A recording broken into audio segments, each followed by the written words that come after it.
Hey, True Believers England team here. I've got Robert Staredcraft, excuse me. Starred. I go Okay, and Eric, I'm gonna ride that joke into the ground there. And of course, Eric, back issue Breen. I've got some books to show off. We've been having a pretty good conversation backstage, and it's like, wait a second, we gotta go live. Because hey, don't why worry, not? I won't bring up some of the stuff on screen, on stage. Don't worry. Yeah, let's because hey, if you're talking about old books, might as well. I was talking about how I usually am buying collections and stuff, but this time around I kind of purchased something for myself coming in, and of course Eric in his magic bag of comics popped it right out there. You want to show it off again? There it goes, because this is the very first issue of the Unknown Soldier. Like when he back in the Silver Age, it's not his first appearance, but it's the first, and I managed to grab myself a pretty decent copy of that. Can't wait for it to come in. Holy crap. First solo appearance, I think. So I guess he'd been in another story prior to that. He was in a Sergeant Rock story. That was his first appearance. And it was and this is his first, that's his first solo story and such. So I showed that tonight, actually. This is the second time I've showed it. Oh wow. Okay. On the 4 color fossils? Yes, and by the way, you got killed for that tonight on the show. Oh really, everybody? y'all went after me for MK or MFK 30 showed up. Yeah. And then he made a little reference to it. So yeah, I accidentally referred to them as the 4 colored fossils. You didn't get hit as hard as Zach though, because I didn't mention that, which is why Zach never watches the show. Right, exactly. There you go. Hello to everybody in the chat. How you doing, Ahsoka? And we got Into Disguise. Jay, what's up? Yeah, there's a lot of stuff to talk about, but mainly we're here. I'm gonna show off some books that's going to be in the auction. I'm twisting to the left, so hopefully I'll get through the entire box. I do not know what freaking happened to me the other night. Something in my back popped. I think I pulled a muscle, whatever. But instead of getting better, it's actually gotten worse. I am in freaking pain sitting before you here. But I wanted to do a video. I sat down earlier and I went, no. Yeah, so Robert.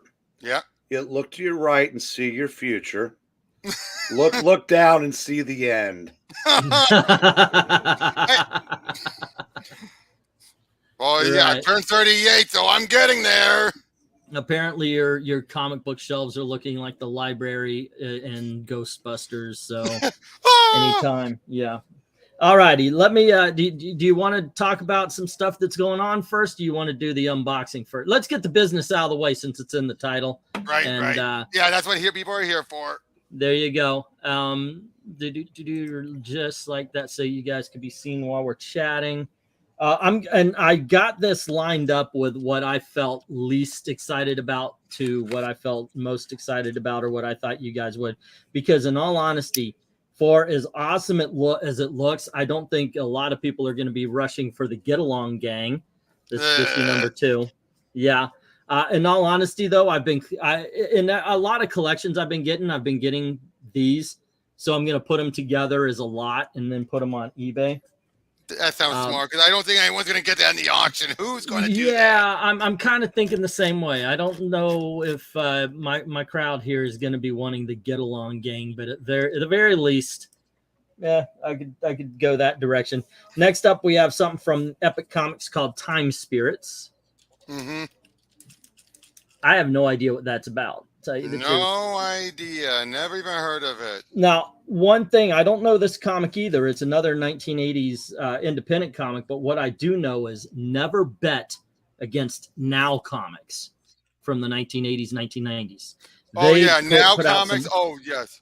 Yeah, they put out some awesome stuff. This is called Kamikaze. It's issue number 1. So if you wanted to give a try to a cool back issue, like I said, it is Neil Adams company. That was Neil Adams' company. Oh yeah. Yeah, that was Neil Adams. He started that company. Well, another great independent comic book company from the 1980s was Eclipse, and this is they're the ones that gave us Miracle Man. This is Eclipse Comics monthly number 2. So it's got these stories and such down on the bottom. Now, one book that I have praised up, down, left, right, and twice on Tuesdays is The Elementals by Bill Willingham, the guy who writes Fables. This was his original series. Oh, what do you got there, yes. Eric? What are you showing off? That's number one. That's number one. All right. I couldn't quite match it, but yeah, I've heard about Elementals. I've definitely heard of that. I got this in the collection. It's the only issue, which I'm kind of glad, because I've got a whole bunch of others that came in another collection that I cannot get rid of to save my life. So here's Cerebus number 77. I think, and I might put it up for sale, but in all honesty, I think it might just go in the collection. I'll put it on eBay. Wait, was that before or after David Sims went nuts?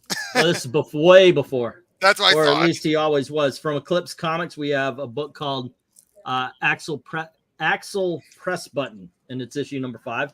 Eric, if you know anything about these, there was a follow-up series called Axel Press Button and Laser Eraser.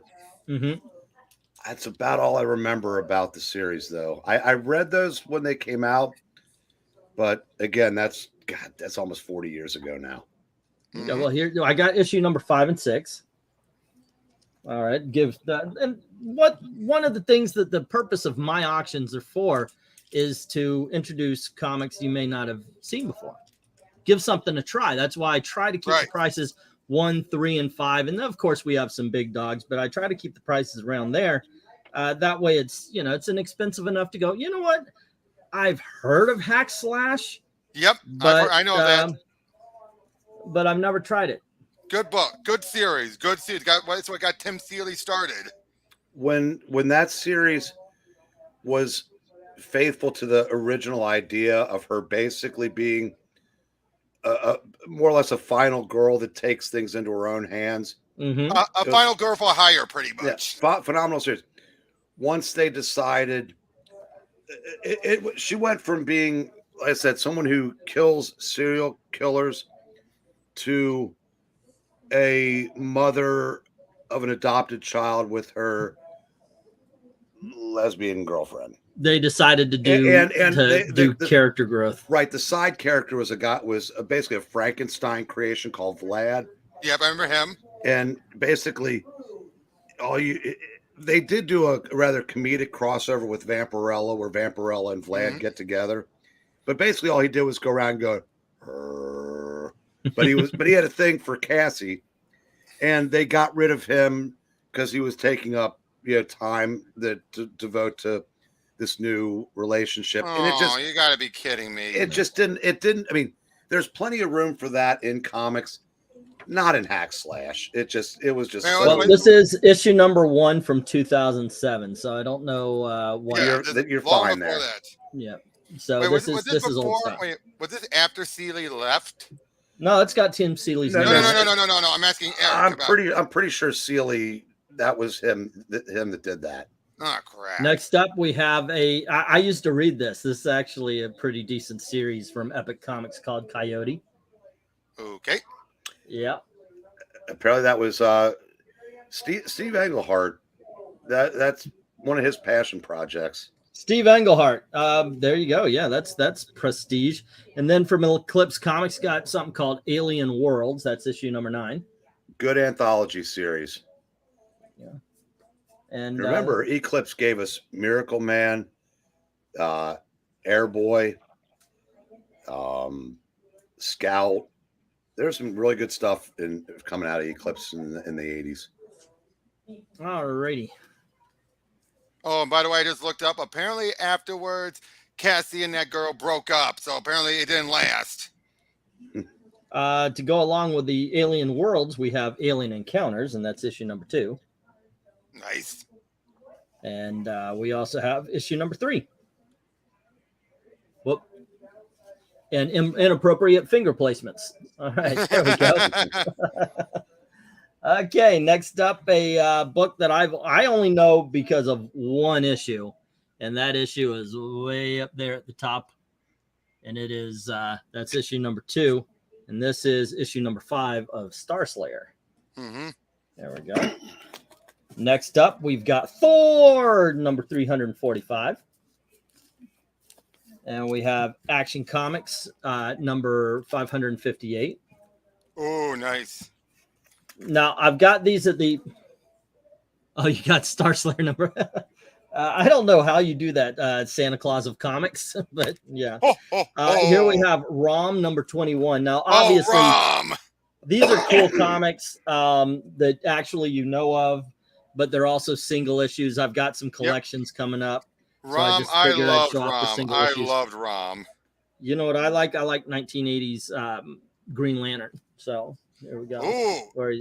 Here we got John Stewart fighting Eclipso, written by Lynn Wein and drawn by Dave Gibbons. That is a lot of prestige there, ladies and gentlemen. This is a book, I swear, I have a hard time selling it every time. I don't understand why. It's Heroes for Hope, starring the X-Men. At the time, DC and Marvel did Let's Fight Hunger issues, where the proceeds went to some sort of charity at the time. And yeah, this was actually pretty darn good. A whole bunch of different people writing, whole bunch of different people drawing. At one point in time, I believe there's a couple of pages in here written by Stephen King, and it's what was it? Kitty Pryde goes to the fridge. It's like things start jumping out at her. It's a lot of fun. But it really didn't take off. It's just one of those things. Or at least I have a hard time here selling. Something I don't think I should. A lot of people love the Conan movie starring Arnold Schwarzenegger, but in all honesty, that sequel is 10 times better. Really? Especially in comic book form. As a matter of fact, the best form of any Conan is Conan the Destroyer #1 from Marvel Comics.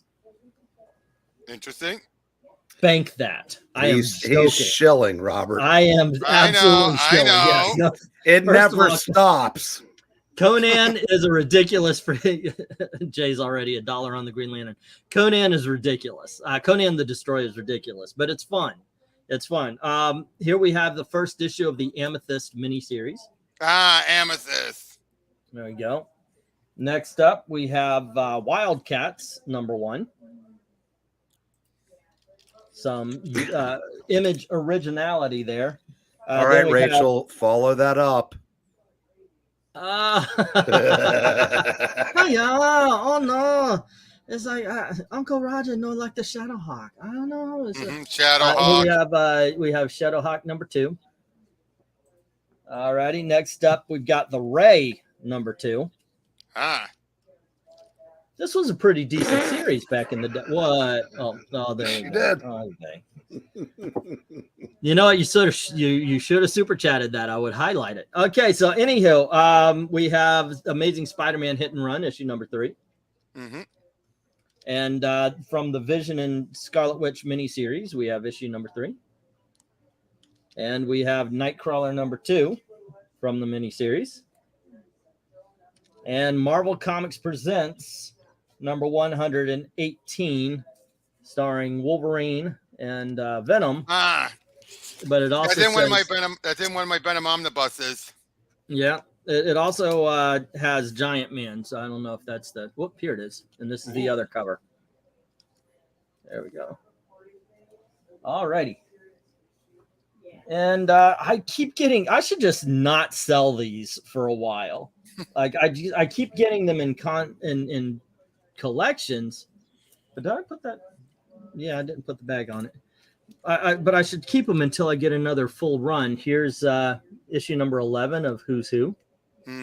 Is that General Mortis? Yes, it is. All righty, there you go. Let me see. Let me grab a whole bunch more here. All righty. There we are. Next up, we have something MARANYA has always backed. She'll tell you this is a really good series. So we have a couple issues here for you to give a try. This is Orion, and that is issue #13. And then we have issue #27. Unfortunately, only 2 issues of this mini series, but we have Dune issue #3. You know, if Orion 13 doesn't sell, you can send it to Maranya because I gave her the first 12. Oh.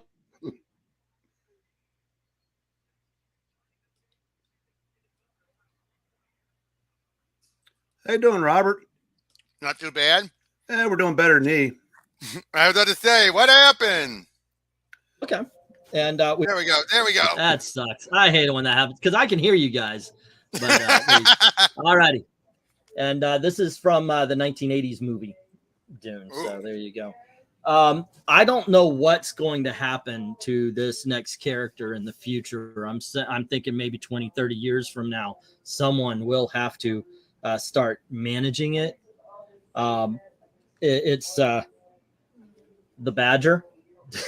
Okay, yes, yeah, I can joke about myself there. Okay, this is issue number 8. There you go. Yeah, I am not very good at interviewing, and oh goodness, right now his name is even Mike Barron. Thank you. Mike Barron was on here, and I asked him, so when you die, who's going to be taking over all of this stuff? And the look of fear and confusion that fell across Mike Barron's face was kind of embarrassing for me.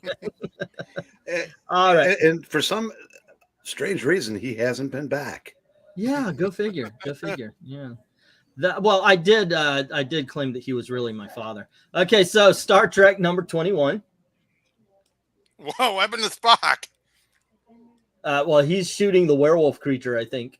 Yeah. No, he hit the werewolf. Oh, no, you're right. Yeah, see right there's Spock. That's the first thing I thought. Oh, sorry. In all honesty, that's the first thing I thought too. I was like, "Holy shit, is that Spock?" Because he's got some weird. Oh no, he's the one. All righty. Next up, we have Star Trek number 2. There we go. And by the way, DC Star Trek is definitely worth it. Have you read the classic Mirror Saga? Yeah, especially Peter David. What is it before Peter David? Is when it's still Mike W. Barr. Cool. Now, as good as Peter David is an artist, I would say this gentleman, a writer, this guy right here is far, far and beyond a better artist.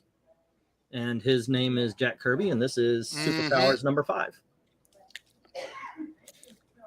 There we go. The fact that they used this comic to help get around a bunch of Jack's legal issues, or the loophole, that was a lot of it's his idea. Used it to get around so he can get his artwork back and get some of the rights, so he can be able to get some of that stuff. And we have Superpowers issue number 6. Mm-hmm. There we go. Always weird thing Darkseid was actual eyeballs. The iris. Let's see. What do we got here?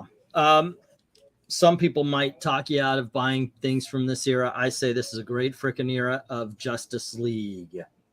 Right here. Okay. There we are. And this is issue number 224. And that's actually pre-Detroit, if that's where you were going with that. No. This is, I know it's pre-Detroit. But there you go. This is issue number 226. I think I'm about to show you guys 2 books, one of which I truly believe is way undervalued, incredibly undervalued. But I also think that he's a wasted IP. Like we talk about, wow, they should be doing more with this. They should be doing more with that. Why the hell do we not have constant Raiders of the Lost Ark, constant Indiana Jones? Serious. Hey, I still remember that they actually adapted the Indiana Jones Fate of Atlantis sequel that never got made. Yeah. Dark Horse did that. Some great comics. And this right here, this is, in fact, Indiana Jones' very first comic book appearance. It's Raiders of the Lost Ark issue number 1. He looks weird. And then we have Avengers Annual number 13. I believe Ditko does the interiors also. Steve Ditko does the interiors of Avengers Annual? That's Ditko with Byrne inking on the cover. That might also be on the inside also. Okay. And then we have the Avengers issue number 253. Cool. Oh, my back. Sucks get old, doesn't it? It does, man. Tell me about it. I thought it would be better by now. I really did. I fooled myself into thinking that. Alrighty, next up, I got to say I like this cover, but I like a lot of Wasp covers. This is Peter Parker Spectacular Spider-Man 105. Gang War. You know what? This one might not make it to auction. I need a book to go with that statue right up there, and I need a decent Wasp cover. That's pretty decent. Nice.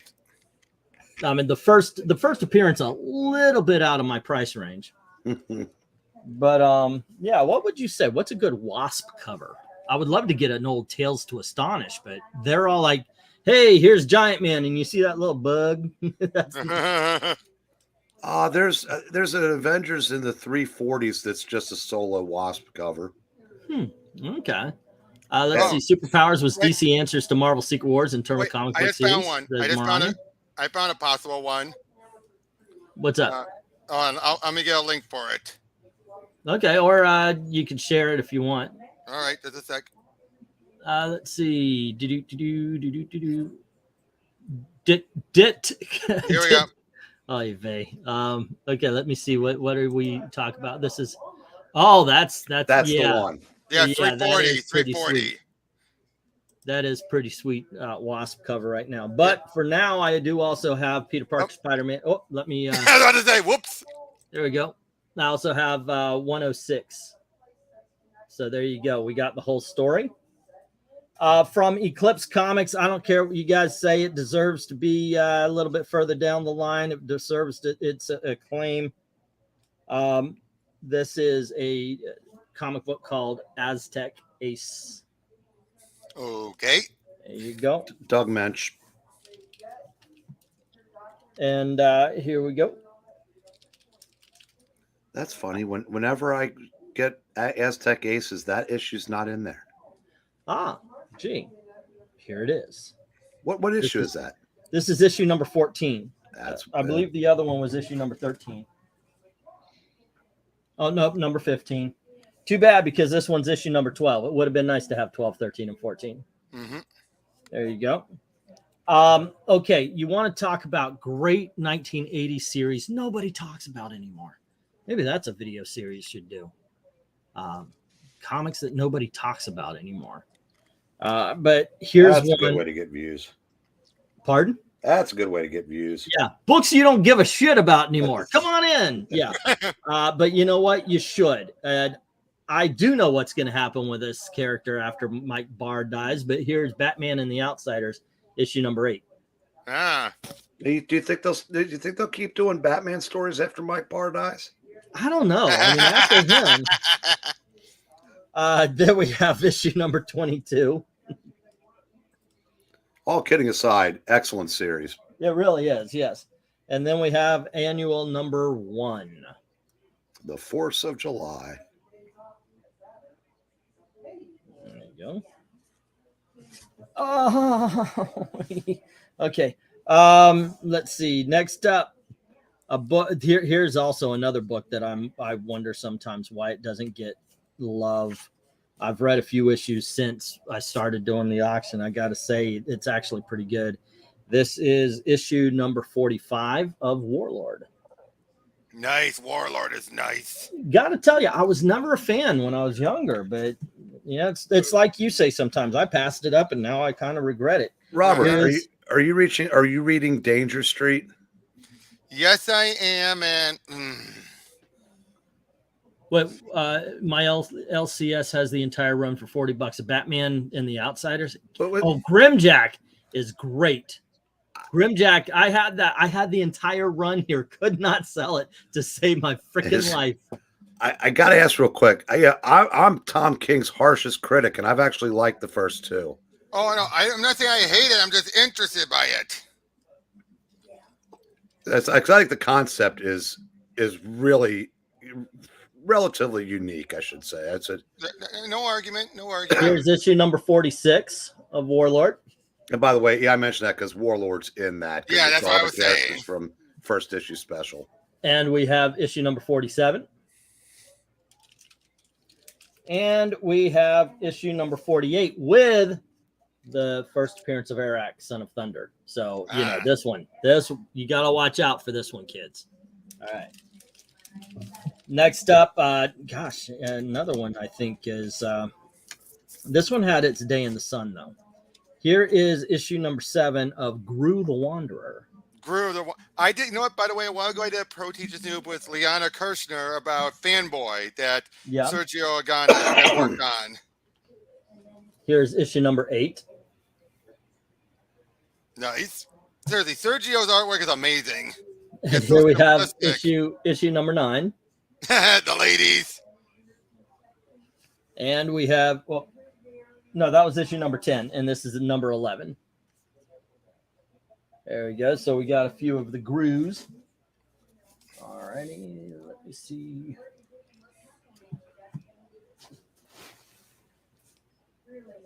All right, next up, we got some New Mutants, and we got the annual number 1. Ooh. Oh, I think I remember that one. This is part. Is this part of the Asgard story? Yes, it is. I think it is. I'm seeing Asgardians around the border. All righty. Next up, we have issue number 35, where Magneto is in charge of the New Mutants. Mm-hmm. And then we have issue number 10. This might be the first appearance of Magma. Possibly. Then we have issue number 36. Barry Smith cover. And then we're going to go over to some DC comics. I didn't put these in order, so apologize for that. Oh, wait, here we go. 15, 16, 17. That's number 21, 23. Okay, 22. And then we have, okay. Here we have issue number 15 of Omega Men. Nice. And we have issue number 16 of Omega Men. And here is issue number 17. Mm-hmm. And we have issue number 21. And we have issue number 22. And we have issue number 23. And let's see, what issue is this? This is issue number 8. Okay, we're going to go backwards a little bit. Here we go, issue number 8. Obviously, the only issue people care about that run really is Lobos first appearance. Number 2, yeah. Or what? No, number 3, yeah. Number 13. But the thing is, it's good and decent stories. So. Oh yeah, it is. I'm just saying that the only issue and that's people care about. one reason why I like to keep the prices lower, because I don't say, hey, this is going to be a movie. Come and buy this for $100. Oh, I know. Trust I me, say, check this book out because it's actually cooler. Eric will say, wow, you know what? That's a good one. You know, I'm selling comics here, but also trying to promote the fact that in between these covers, even though sometimes I do try to sell a comic on a cover, there are some cool things happening. Mm-hmm. Or unfortunately, I know I'm putting up a piece of crap and like, what if Miles Morales? Okay, so here we go. Yeah. Why did you have to bring that up? Issue number 14, and then we have issue number 12. And finally, we have issue number 11. But yeah, this one I'm really trying to promote the. Okay, how far we got to go there? All righty. Okay.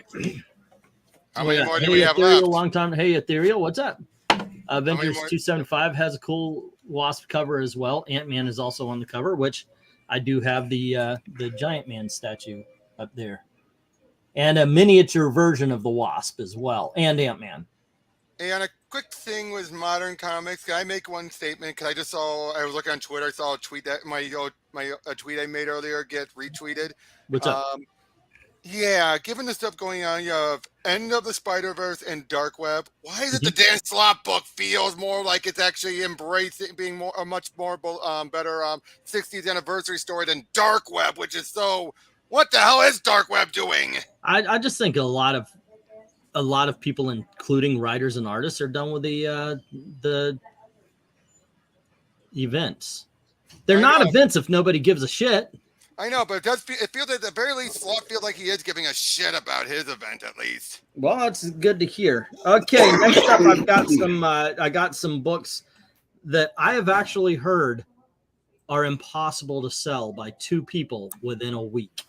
We'll see. I'm going to put them up. They may be right, but we've got Bloodshot number 2. Oh, okay. Yeah. Wait, it's Valiant. It should be able to sell. Well, that's the thing. Both back issue Breen right there. And I saw in another stream or another video, it was like, books that nobody cares about. Valiant. But I agree. Valiant. But I agree with Robert. They should sell. They should. You would think. You would think. It's Valiant. This is early Valiant, not modern Valiant.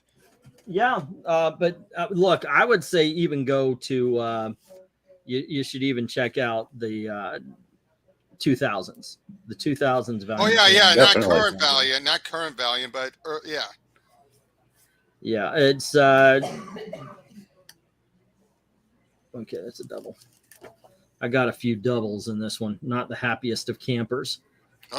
They're not supposed to. You're not supposed to get a whole bunch of doubles in these things when you buy them. That's part of the promise.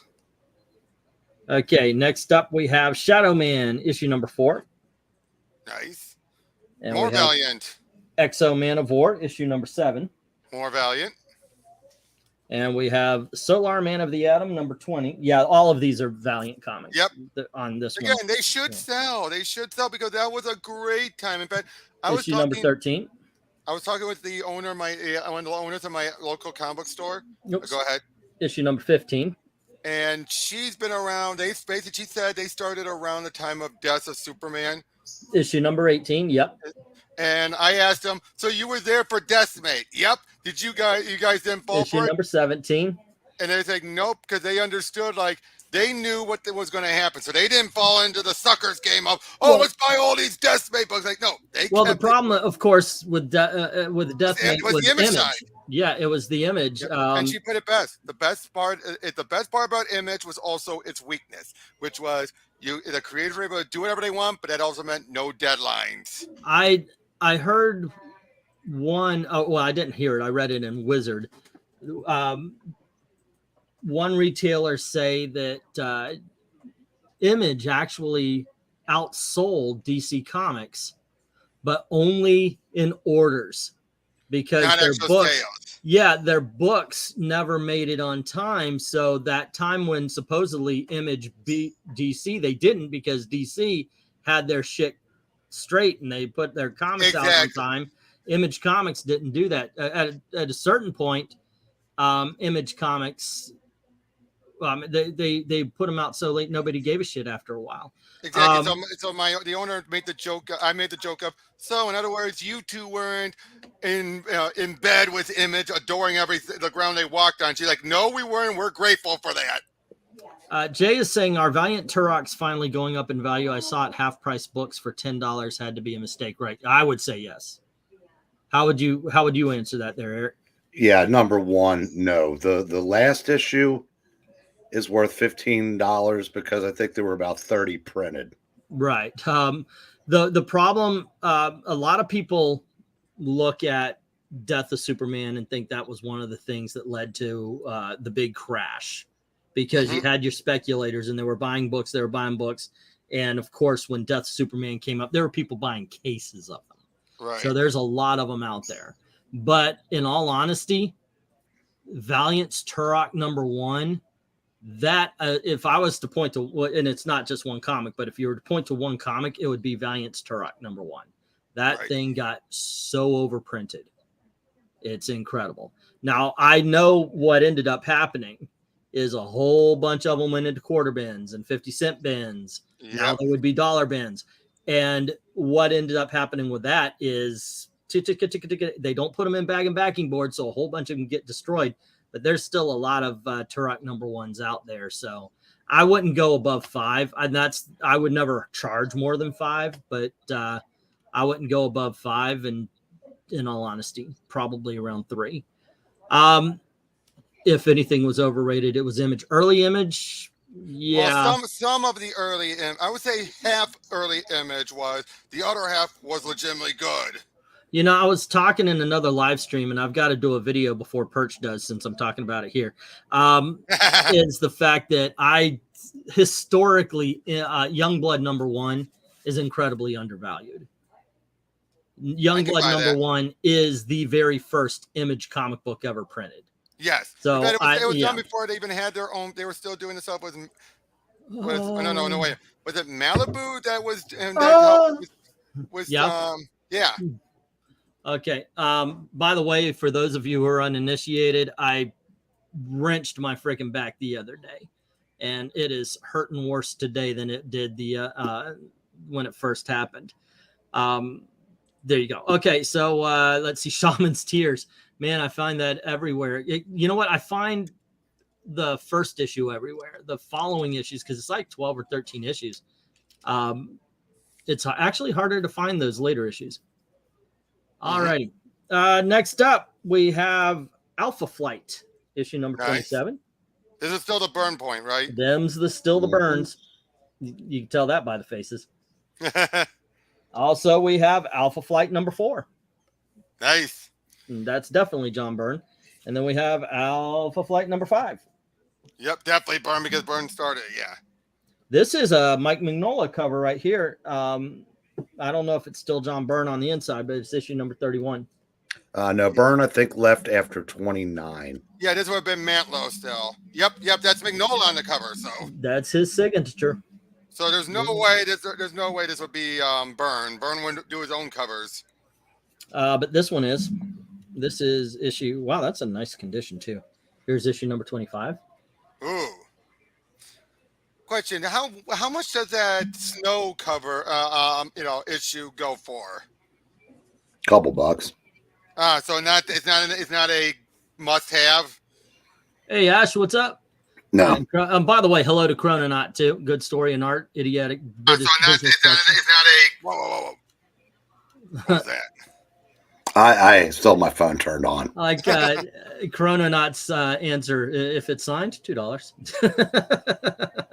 All right, 27 again. Here you go. Like I said, I got some doubles. All right, then we have Detective Comics issue number 630. Ooh.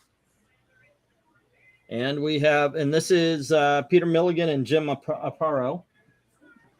Jim Aparo, rest in peace. Great artist. I was about to say, and I'll ask you guys. I'll ask the comment section. Jim Aparo. As far as Batman artists, do you consider him on the high end or the low end? I would consider I compare him to Chris Swan for Superman. He started on the high end, but then towards the end, he started getting into a bit of a same old, like what was comfortable for him. Like Kurt Swan. You know how Kurt I was going to call that out, but I figured I'd let you finish. Yeah. But you know what I mean with Kurt, but you know what I'm saying, right? Because, how Kurt Swan would always keep Clark in the suit no matter what. And, Aparo would always do the judo chops and everything for the fights. I think that they were both very similar in that regard. You get what I'm saying? I will say, Kurt Swan, if you looked at a Kurt Swan book from 1958 and then from 1988, you can't tell which is which. No. And that's what I'm saying, though. Now, Aparo, his earlier days, like when the later days at Charlton and the earlier, like the first decade or so at DC, top tier. He got old.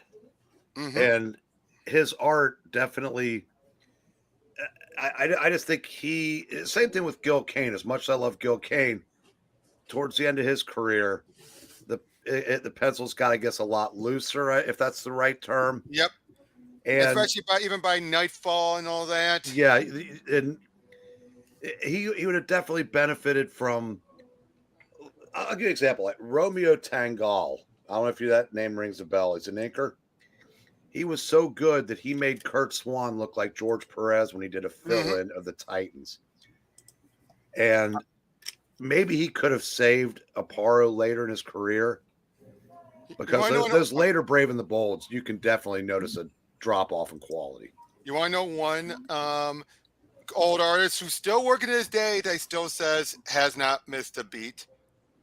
Jose Luis Garcia Lopez. You're right. And as I always make the reason why I make the joke, praise be his name. All righty. Hey, Let's see. Swan's style changed a bit, says J. Luz. A great opera cover, Brave and the Bold, 124. Says Glinzer. Let's see. One of these days, Zach's going to get into Alpha Flight. Might as well make it Saturday. Let's see. Salute Aparo, says J. Lucian. Of course, Zach would get into Alpha Flight before Uncanny X-Men. Let's see. Having Mike DiCarlo inking didn't help Aparo either. Breen calling someone else old. Isn't that the pot? Oh, come on. Now, yeah. You know what? The first Alpha Flight issue Zach will buy, though. It will be that Snowbird cover. The snow cover. There we go. All righty. So we also have Detective Comics number 604. And we have Detective Comics 605. And we have Detective Comics 606. And as a little practical joke to me, this collection said, yeah, that's it. That it? Issue number, well, there's the last chapter, 607. Here's Detective Comics 611. Alan Grant, Norm Brayfogle, losing both of those guys. I mean, Norm years ago and then Alan last year. And then we have Wolfman and Aparo. There we go. Yep. And next up, I'm sure there's a big pile of comics right here of the same title, so I'm gonna have some doubles, I'm sure. But we have the New Teen Titans issue number 37, and we have issue number 41. Right. And here's Tales of the Teen Titans issue number 50. I gotta say, I don't think that Terry's a creepy guy. He's just dating one of his college students to the point of marriage. She was old enough. I don't think it was called grooming if she's 18. No, not that. But I would say this, though. That's an overprinted book, isn't it? Because I always see those. There you got issue number 6 of the Titans, the New Teen Titans. Baxter. Okay. And creepiest recurring character in comics history. Did you just show a picture of him? What, I think Terry? You did. I think you did. Okay, by all means, counter. No, he's my choice. Okay, no, I was saying, give the explanation. And Zach is saying Terry's extremely creepy. OGX. There you go. I don't need to. Oh, there you go. Okay, so we've got issue number 15. I'm actually kind of glad I got some of these. My New Teen Titans have kind of been stuck in the same era, so I'm glad to get something out of that. This is issue number 17. The wedding. Yep. Alrighty, and then we have this is a great story. This is a really good. This is one we don't get enough. This is Teen Titans number 39. Who is Donna Troy? Yes. Such a great story here, guys. So it became an annual question. Yeah. I know, right? But they couldn't decide on who she was. All right, next up we have issue number 40 of the New Teen Titans. Yeah. Funny thing was the second time they answered it wasn't a bad story either. No, issue number 50 of the New Titans Baxter. This is issue number 36. Robert, do you know how Wonder Girl was accidentally created? Yes. Yes, I do. It was originally because there was one cover that had time displaced Diana and hanging out, and then the guy who was working on the Teen Titans saw that, didn't even look into the book. He just thought, oh, so she has a teenage psychic. I'll use that, and then it's like, what? Thank you, Bob Haney. Yep. Thank you, Bob Haney. Not that it would have mattered to him when he found out the truth, because he didn't give two shits about continuity. Okay, here's issue number 56. Yep. By the way, did you ever read the Lost Annual? Yes. What did you think of it? I don't remember it well enough to comment, but I do. I have read it. Issue number 52. Cheshire. But basically, the whole plot of it was they go rescue JFK, and then it turns out because he was replaced with someone, but it turned out the replacement got killed, and no one knew the truth. So JFK decides to stay in space. And here we have issue number 53. They play tennis. And we have issue number 54. The Trial of... I like this. By the way, one of the good things I liked about the Slott and Peter David She-Hulks is that villains went on trial. Mm-hmm. I like this kind of stuff. All righty. Next up, we have the New Titans Baxter issue number 8. Mm-hmm. There we go. And another title that I like, it was started off as an independent. This is issue number 48, and they're called the Wreck-'em-Bats, but that's the DN agents, kids. Mm-hmm. The recombatants. That's the DN agents. Hey, look, there's Tank. Why, yes, there is. All righty. Let's see. We got the issue after the issue number 51. This is the you have what's his name here, and he's Deathstroke's son. Yeah, so, Jericho. Yeah. So being betrayed by Tara makes Gar Logan go crazy, and he thinks that Mm-hmm. Jericho's there to betray him. Yeah, the son is also going to be another one. Tales of the Teen Titans number 43. Mm-hmm. Ah, cool. It's not exactly a key issue, but it is a second appearance. So it's worth a good $10, no matter what this one says. But I don't know if we'll actually sell it at $10. But this is New Teen Titans issue number 10. Oh, nice. All right. Oh, yeah, look, it's actually in nice condition. Mm-hmm. For those of you who do not know, this is the second appearance of Deathstroke the Terminator. There you go. And Gar Logan fell in love with Tara, and he never believed that she was as bad as she was. Mm-hmm. So he always blamed Deathstroke. So when Deathstroke was released, Gar Logan went after him. Mm-hmm. And pretty much kicked Deathstroke's ass, which I thought, okay, cool. I like that. He could turn into any animal. At some point in time, I don't care if your brain is 1,000% whatever. There are just some animals that are faster, stronger, so forth and so on, of even the best human being. Villains now just joined the team. Yeah. You needs a trial, just throw them into the Arkham for a few weeks. Okay. Good point. Okay. What? By the way, have you ever read the Devil's Advocate? The one where Joker's actually put on trial? No, I don't remember it. But he didn't do it. So Batman has to find out who did it. And everyone thinks he's crazy. It's like, this is our best chance to get him on death row. You know what? I would have thought all the thousands of people. Yeah, there's a whole bunch of other points. Okay, kids. This was the case where someone finally decided, let's try and prove that he's not that he is perfectly sane. Okay, let's see what we got here is issue number 128 of the New Defenders. Really good series here, guys. Do not knock the New Defenders. Really good series.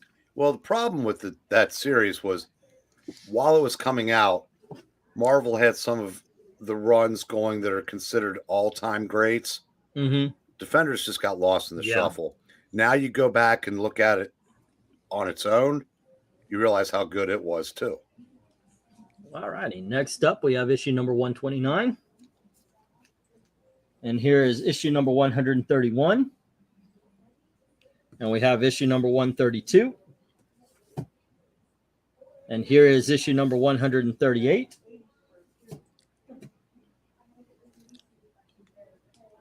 And here is issue number 150.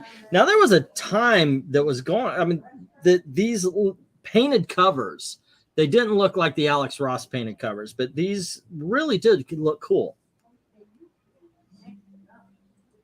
Mm-hmm. There we go. That's 150. We also have issue number 142. And we have issue number 151. And I don't know if I still have issue number 50 and 55 down there, but at least I've got a little bit more of a collection that you guys will probably will pass up. But here we go. Master of Kung Fu issue number 73. Hopefully these will do better. Here is Master of Kung Fu issue number 71. I love this cover with a puzzle piece behind the puzzle behind it. I've always liked that cover. Here is issue number 70.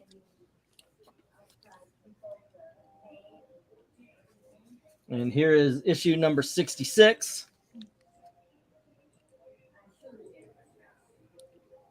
And we have issue number 90.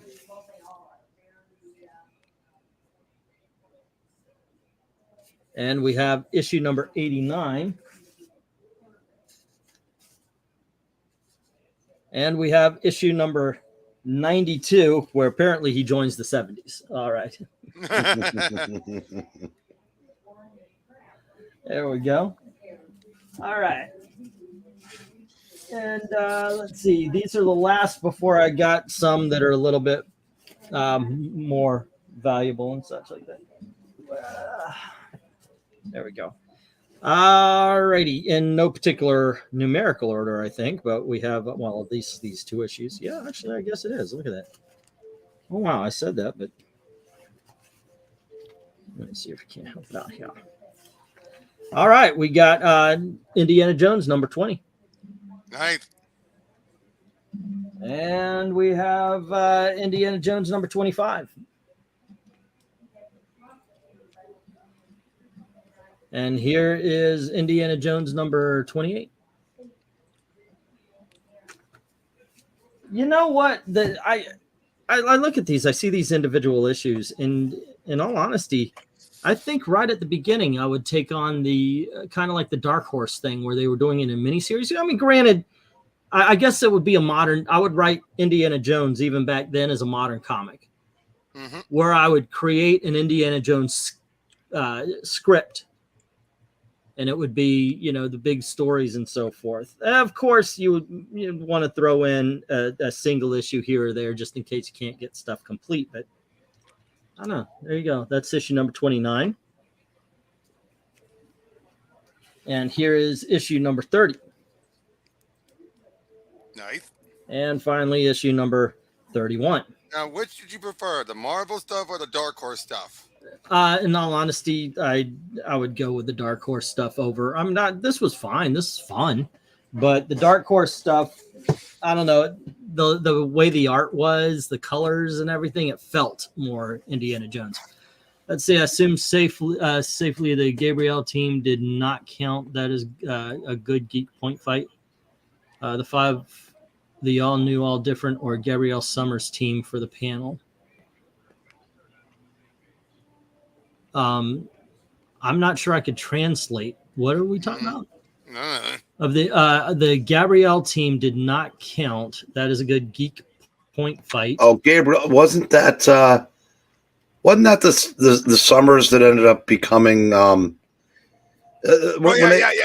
first team that they found that was lost? Yeah, the third Summers brother, the third Summers brother. Yeah, it ended up becoming Vulcan.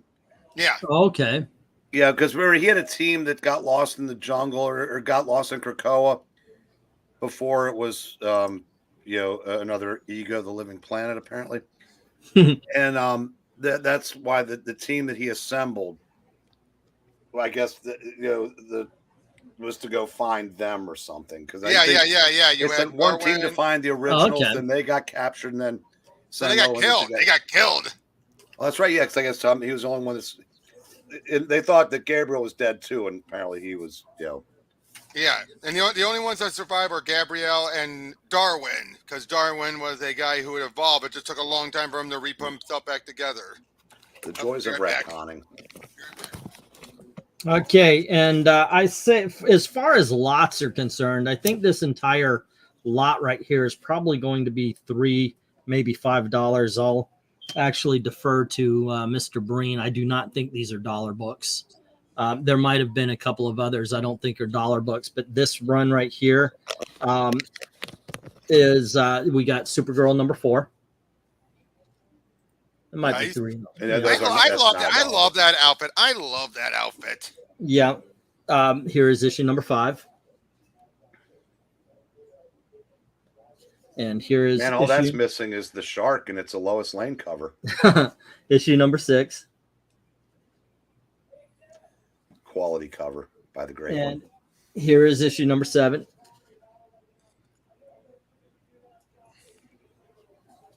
And here is issue number 8.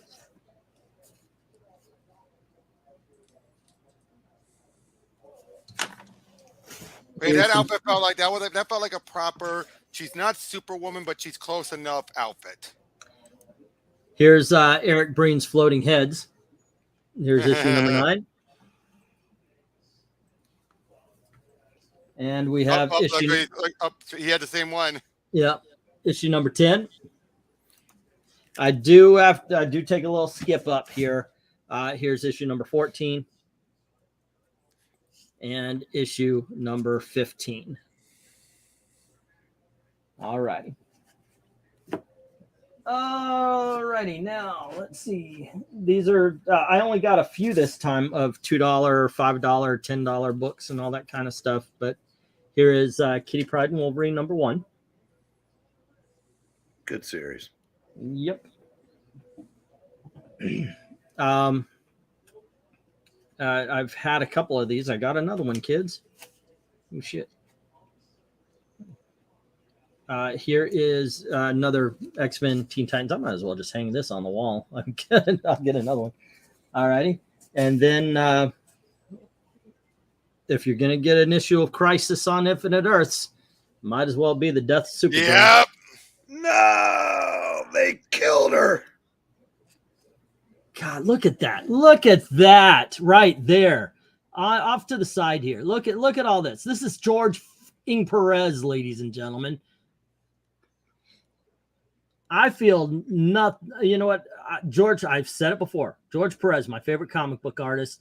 Look at the damn detail. Think about the shit covers you get these days.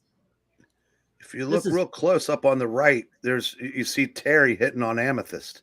God, he's creepy. Look at this. This is some great art right here. George Perez, man. That's why, in my opinion, he was the greatest. You want to talk about rest in peace, somebody we lost way too early. I know he wasn't young. But yeah, he was my favorite comic book artist. Speak for yourself. He was young. Yeah. Yeah, I get where you're coming from, man. But there you go. We got the Death of Supergirl. Great freaking cover. I have decided I'm going to pick up as many of these as I can. They deserve it. And it doesn't matter what title it is. If it's Atlas, if it's DC, I'm going to pick up as many war comics as possible. And I might go Eric's route and start picking up romance if I can find them. But here we go. This is there you go. Our Army at War, issue number 157, starring Sergeant Rock. There you go. All righty. Next up, this is I love the fact that people are calling them variants now, because if a second printing has a different cover now, it's called a second print variant. By the way, you know what the first book to actually have a first print variant, one of the earliest books, was Man of Steel. Burns' Man of Steel. You know what? I got to finish that video. I've been doing the history. I know I say that every time this gets brought up. Yes. The first Man of Steel was the very first variant that was meant to sell more copies. Yep. All right. It was him opening the shirt and everything, and that was the variant. But here we have The Punisher Kills the Marvel Universe. I have a copy of that. And this is the second print variant. And I looked on, I was like, really? Second print? How well, no, actually, this is going for a couple of bucks. So there you go. Does that one have, do you have the Vita Ayala variant? You know what? Unfortunately, that is so sought after that I unfortunately cannot find it. Everybody's like, Vita Ayala. The only person who is better at comic booking than Vita Ayala is Gabby Rivera. I would have gone with Megan Fitzmartin, but keep it current. There you go. Okay. Underrated Perez run, Brave and the Bold second series. His art in issue 2 is mind-blowing. You got any John Buscema books, because yesterday was 20th anniversary of his death. Jay mentions issue 2 of the Perez Brave and the Bold. Yeah. Where he has Supergirl dress up like a little girl, but you can still tell she's every bit of a woman, to hit on this pervy casino owner in space. Yes, George Perez had his kinks. Yeah, he did. Yeah. Yes, he did. And it's kind of a disturbing image, actually. But let's see. Did I show off any Buscema books? I don't think I did. Not this round. I don't think I did show off any this time around. And let's see. Jay is also saying Vita is queer and Puerto Rican, as we all should be. And yeah. And she was being clever. Now, look, these are getting harder to do. Hopefully they'll wake up and they'll start reprinting these things. I got to tell you, I love this cover. This might be my favorite cover of any Marvel and DC crossover, but this is the Incredible Hulk and Superman. Oh, yeah. Yep, I have that. I have a copy of that too. That is so cool. It is amazing, and it's set in its own. Where the two worlds can work, and I just love how Lois says to him, "How can it be the world's great mightiest heroes if they don't have Superman on it?" That's true, by the way. But there you go. Yeah, that was the issue when Supergirl was crushing on Hal. MK, did you hear the guy who did the Werewolf at Night movie is doing Them remake? Yes, I did see Them. Isn't that Clint Eastwood's first appearance? No, that was the Tarantula. The Tarantula. Okay, I knew he appeared in one of those giant insect movies. You sure it's not Them? Mm-hmm. Okay, but yes, I did see that one. Them is the ants, right? I think so. Yes. Okay, yeah. Yeah, James Whitmore dies one of the most heroic movie deaths of all time in that. Oh, you're right, Jay. That was the art was fantastic. But like I said, just seeing Supergirl as Lolita, just kind of like, whoa. Okay. And what issue is this? Number 2. Brave and the Bold, number 2. Yeah. And the Bold, number 2, second series, right? Mm-hmm. Well, depends unless you count that 6-issue miniseries that. And of course, they're showing me. Nope. Yeah, they're counting that. The second series from 1991. Yeah. So it's the third series.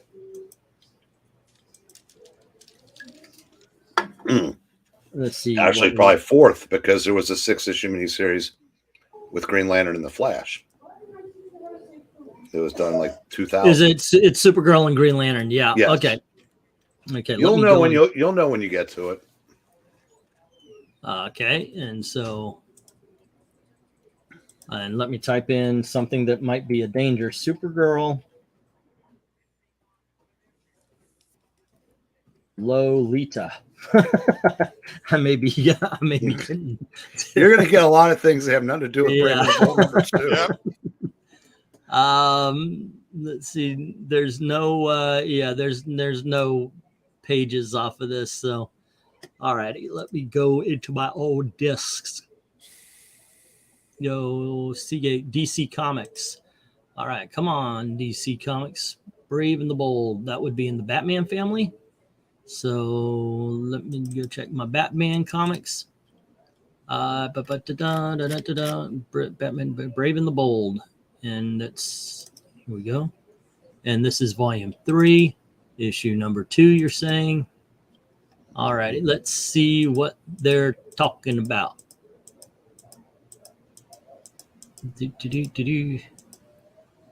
Holy shit. I got to find a way to save this here and show it off here. So save the file. Blah, blah, blah, blah. Come on, man. Come on, man. And the yeah, I'm gonna share this so everybody can see what they're talking about. This is kind of funny. It is kind of funny. A little bit gross, but it's no more gross than, say, Clark Kent kissing his cousin while grabbing her by the ass. It happened, guys. I'm not making that up. That is actually that was actually something that happened in comics. It was in a Batman Superman from the 2000s. Mm-hmm. Yep. Okay. All right. By all means, read some comments, and I will be with you soon, kids. Where did I? Let's see. Speed it up. Get to the pervy shot. You know what? I believe that somebody said that. Come on, old man. Let's get it going. Okay. Here we go. MKF. He kissed Kara. That's hot. What are you, Paris Hilton? All right. All right. Here we go. This is what they're talking about, kids. There we are. There you go. You poives. Yeah, that's she's drawn young there too. That's not just like Norma Kara, but that's yeah, she's drawn. Well, you got to remember they reset her back to about 15 years old when they brought her back in Superman Batman. I remember this, and this was Mark Waid and George Perez, and this was just meant to be a bit of a silly scene. Well, yeah, well the guy she's going after liked him young, so it's yeah, you probably couldn't dream of doing this story now, right? Which is probably part of the But it's problem. also showing her kicking ass. Yeah. Yeah, it's a little. Oh, and that's the power pack I used for a thumbnail. So yeah, that's a bit pervy, but yeah, we've seen worse. We've seen worse. Oh yeah, well, we've seen worse from George Perez. Remember the scene, Tara in the bathrobe and heels, smoking a cigarette. Yeah, smoking a cigarette, about to either flirt or actually get it on with Deathstroke. Yeah, yeah, and that's when we found out that she was actually manipulating him. Yeah, and she's like 14 or 15 at the time. Mm-hmm. Yeah, there's been some questionable things in comics, but yep. Let's see. There was also a comic book where Power Girl made out with Clark. It was JSA JLA crossover. What issue of Superman Batman was that? The cousins kiss. Superman Batman with the cousins kiss? Hold on, not Superman Batman. Yeah, Superman Batman didn't kiss. No. I thought. Well, I know there was a Supergirl issue that was the post-crisis car Supergirl where she kissed Ultraman or something. Let me see if I can't find it here.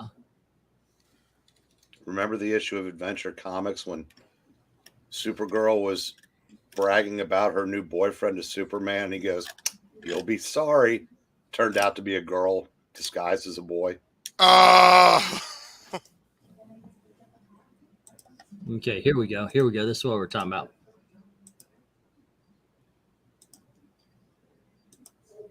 There you go.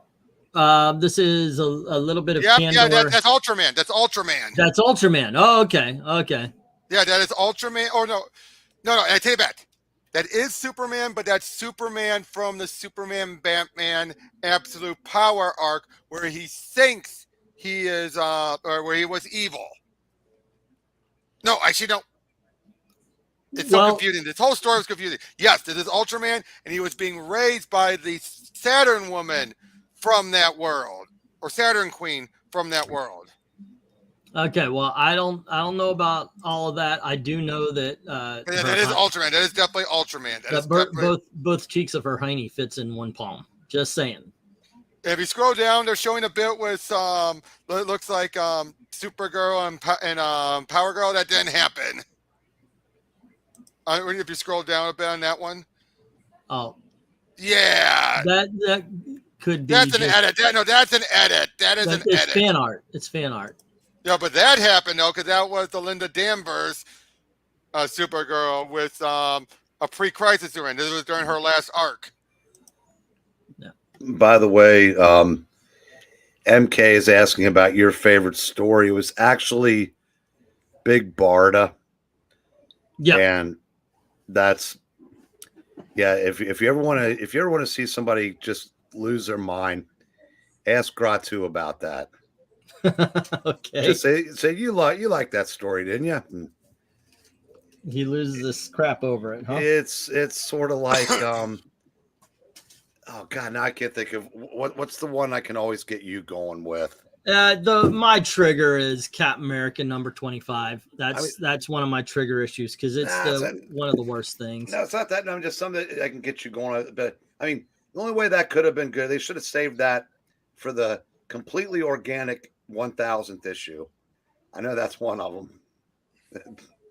Yeah, but that's only because there is no such thing as an Action Comics or a Detective Comics 1000. I bet I beg to differ. Robert can show you his copies. He probably has them right there. Of what?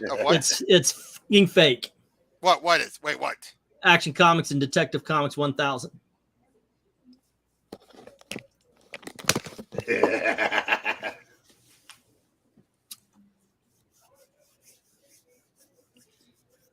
Why are you setting off a fucking time bomb on this one? Because you know I'm getting irritated. The fact that he thinks he's just going to show it to me like I didn't see it 1,000,000 copies on a fucking shelf.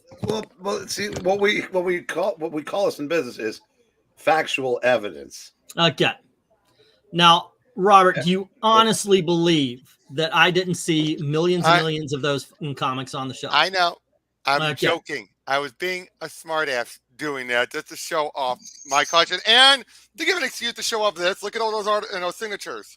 Okay, you made that piece of shit valuable. Okay, cool. That's fine. You know what? This is a piece of shit, really? Yes. What is wrong with Detective 1000? There's no such fucking thing. They fucked up. Jim Lee fucked up. Dan Dildo fucked up.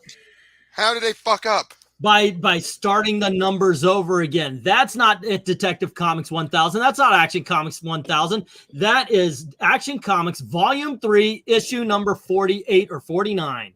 There is no such thing as Action Comics or Detective Comics because those rat bastards didn't let the numbers go through, which they did after the freaking Crisis on Infinite Earths. Yes, they tried to do this legacy number thing. It's just a freaking circle jerk all over the people who actually gave a shit about the fact that they were only 10 years away from having an Action 1000 that really mattered, but it doesn't. Do you know why? Because they didn't give a to care about continuing the numbers. There's no such thing as an Action Comics 1000. You don't care about legacy account numbers? You don't care about that? It's not. Look at every freaking price guide ever since the very beginning. Look at the way we've always counted this.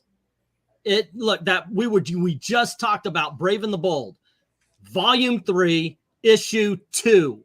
We didn't talk about Brave and the Bold, issue number 215, 20, whatever it would have been. Okay, fair enough. That's the way everybody but these jackasses who knew, and they didn't protect the legacy. They did not protect the legacy. And fuck it, Marvel didn't. Spider-Man got canceled at what? 820 something or other? 441. Thank you. But now it's up to 800 and something, right? Nine something. According to them. But no, number 400. That's or a little bit over 400. That's all that Amazing Spider-Man from 1962. That's all it was. 63. That's all it was. Or you supposedly have Hulk 600 or something. Yeah, bullshit. And you know what else? Hulk started at 102. It should have started at 1, but they continued the numbers from a different magazine. That happens all the time. Okay, I'm gonna back off on the Hulk there. Go on ahead, reel it in there, Eric. I say Avatar 2 was a bad movie, and I didn't even watch it. Well, okay, fine. I mean, if people don't like a movie, that's one thing. That's fine. It's what you're trying to get me triggered on is everybody who's trying to protect Fern Gully's a best fucking movie ever. Nobody could take off of that, even though movies have been derivative of each other since the very beginning of time. Oh, good. He is going to get off. He is going to go off. It's a good thing he hasn't been exposed to gamma rays because it's where he'd all out. And ain't he unglamorous? It's just the fact I still always remember Peter David stating in an interview once that is the dumbest, most forced rhyme ever. What? Ain't he unglamorous? Yeah, but you know what though, Robert? You know how how much that permeated. My mom sang that. Ain't he unglamorous? She couldn't get she sang Freedom Shuffle by Boz Scaggs. Yes, she did sing There's a Bathroom on the Right. But by God, she got the Hulk lyric right. Okay. Breen setting everyone off tonight. By the way, I think I pulled a muscle in my back again. Good. Freaking hurting like hell, man. It really is. But yeah, that's one of my triggers. There is no such thing. Fair enough. And look, if they had put on that cover, Jay, if they had put on the cover 1000th issue printed, okay, fine. Yeah, all right, cool. It's the 1000th issue of Action Comics printed. Congratulations. They made it to 1000 issues. But there is no issue number 1000 because they fucked up. Absolutely, it's Dan Dildo's fault, and it is what is that? Jim Lee. They were the ones in charge. They didn't protect the fucking legacy. That was all kidding aside. I love watching you do that, but you're right. It was bad enough that Marvel did it. DC had 4 comics that 2 that would have legitimately been in the thousands now, and 2 more getting damn close. And they gutted all 4 of them because Superman and Batman were also way up there. Yep. And it's bad enough that they canceled.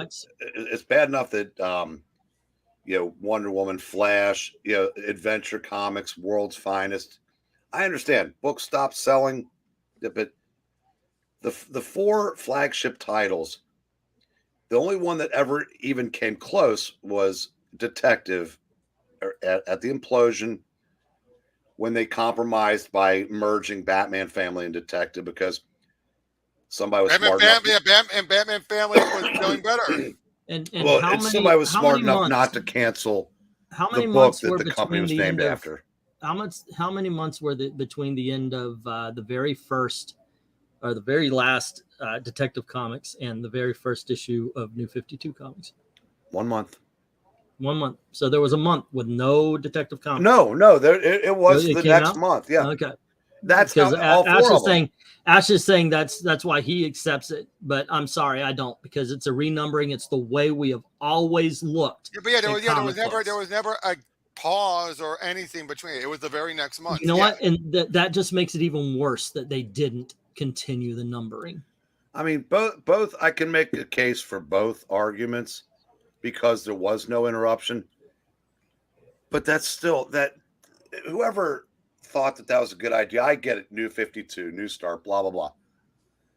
Why didn't they do that after the Crisis? Exactly, like they did everything else. The Crisis was even a bigger shift than the New 52. Much bigger. I know, and I get that. But to be fair, though, it was still a continuation for the most part. It was like the universe was still adjusting. Yeah, the universe was still adjusting into the new. And had they kept the numbering, but they didn't. They created an entire different volume. And then what happens later? Oh, wow, this whole New 52 thing isn't working. We need to do a little reboot. Let's do Rebirth. And then they cut it off and they started again. So it's not even volume 2. It's volume 3. Yep. I mean, to DC's credit, it's never going to change your mind, but 80 plus years of these books, and there've only been 3 volumes. You get 3 volumes of some Marvel titles in 3 years. 3 years. I know. Right now, Marvel's fucked up. And they don't even realize, and this is another video I need to make before Perch gets it. But by by not creating long-lasting comic runs, they're destroying the collector. They're destroying the person who wants to keep coming back. They don't realize that every jump on point is a jump off point. I have a question for you, actually. Speaking of long runs, what would you say is a better long run? Someone who has one big story that's going to last the whole thing, but it might lead to people getting arc fatigued out because it's taking so long. Like Donny Cates with Venom with Null. How it's basically like, okay, enough of Null. Can we get to something else? Or more like Jeff John, where he has multiple ongoing plans. Sometimes he sets them up during the other arcs, but it's still continuous arcs that last a long time. Which do you prefer? Or do you think they're both viable? Well, the thing about Null and what Donny Cates did improperly, I would say, is that he needed Null to be a background villain. Null, until he's ready to do his big reveal, until he's ready to do the big story, make him a background villain. The Great Darkness saga done by in the Legion of Superheroes, 6 or 7 issues. You get a little bit here, or even Nightfall. As a matter of fact, The Coming of Bane, Nightfall, the whole 9 yards, that was announced a year before. Right. So we were getting a whole bunch of, something's coming. Here's a hint. Here's a hint. Here's a hint. Boom, Nightfall. We didn't even know that Sword of Azrael and the first appearance of Bane, The Vengeance of Bane, was so important until that thing came out. So I think what Donny Cates should have done was put Null in the background, and then, of course, go on telling different stories where it's. I mean, when the big Null story comes, you can actually look back and see the clues as to exactly. What I mean, Absolute Carnage was a prime example. At least that should have been the point that would have opened the floodgates for Null. If that was the first, that should have been the first time we found about Null was during Absolute Carnage, not beforehand. Yep. We're done with the Now I'm going to address the other thing you said about for every jumping on is a great jumping off. Yeah. What Marvel and DC will tell you is, well, we have no interest in the collector. That doesn't affect us. Once the books are out of our hands, that's it. Here's where they're wrong. If you have no lengthy runs, one thing people would do is they don't like the creator that comes onto a book, but they've got the 300 issues that preceded it. They'll just keep buying him to keep that run going. Yeah. And eventually he's going to be off.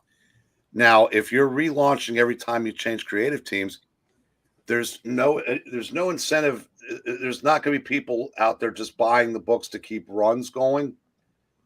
And I guess they figure those people have been replaced by people that buy variants, but that's a revenue stream lost, because let's be honest, there's a lot of Marvel comics that don't deserve to be opened anyway. Right. That's true. And they're just not selling at all. Let's see. That's Spirit Award question. Best arc, the best milked.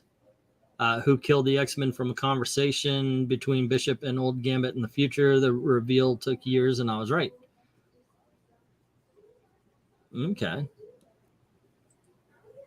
Let's see. Eric and Boyd and Ash. What? Okay, I'm a Superman guy. That issue was once in a lifetime deal, says Jay. The number 1000.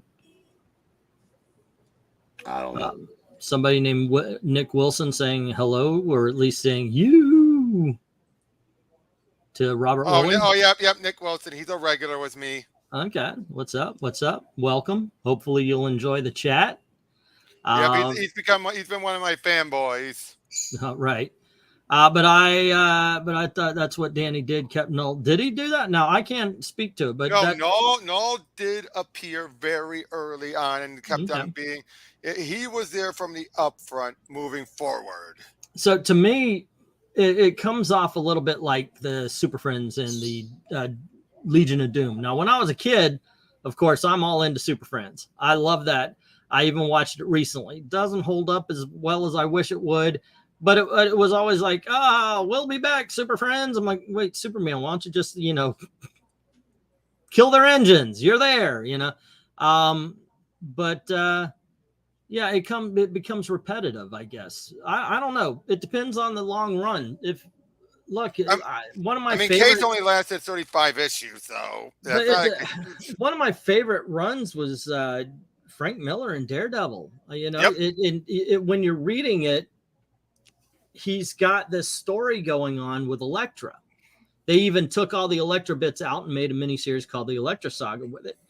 But that was the overarching story, while he was giving us great individual or maybe 2 or 3 issue arcs. I think that's the way to do a long arc. But yeah, that's just me. Onslaught Origin, it was Professor X as Chrono. Oh, that's right. Okay, I was wondering which one you were talking about. Noel was in the background of Venom and was featured in Silver Surfer Black.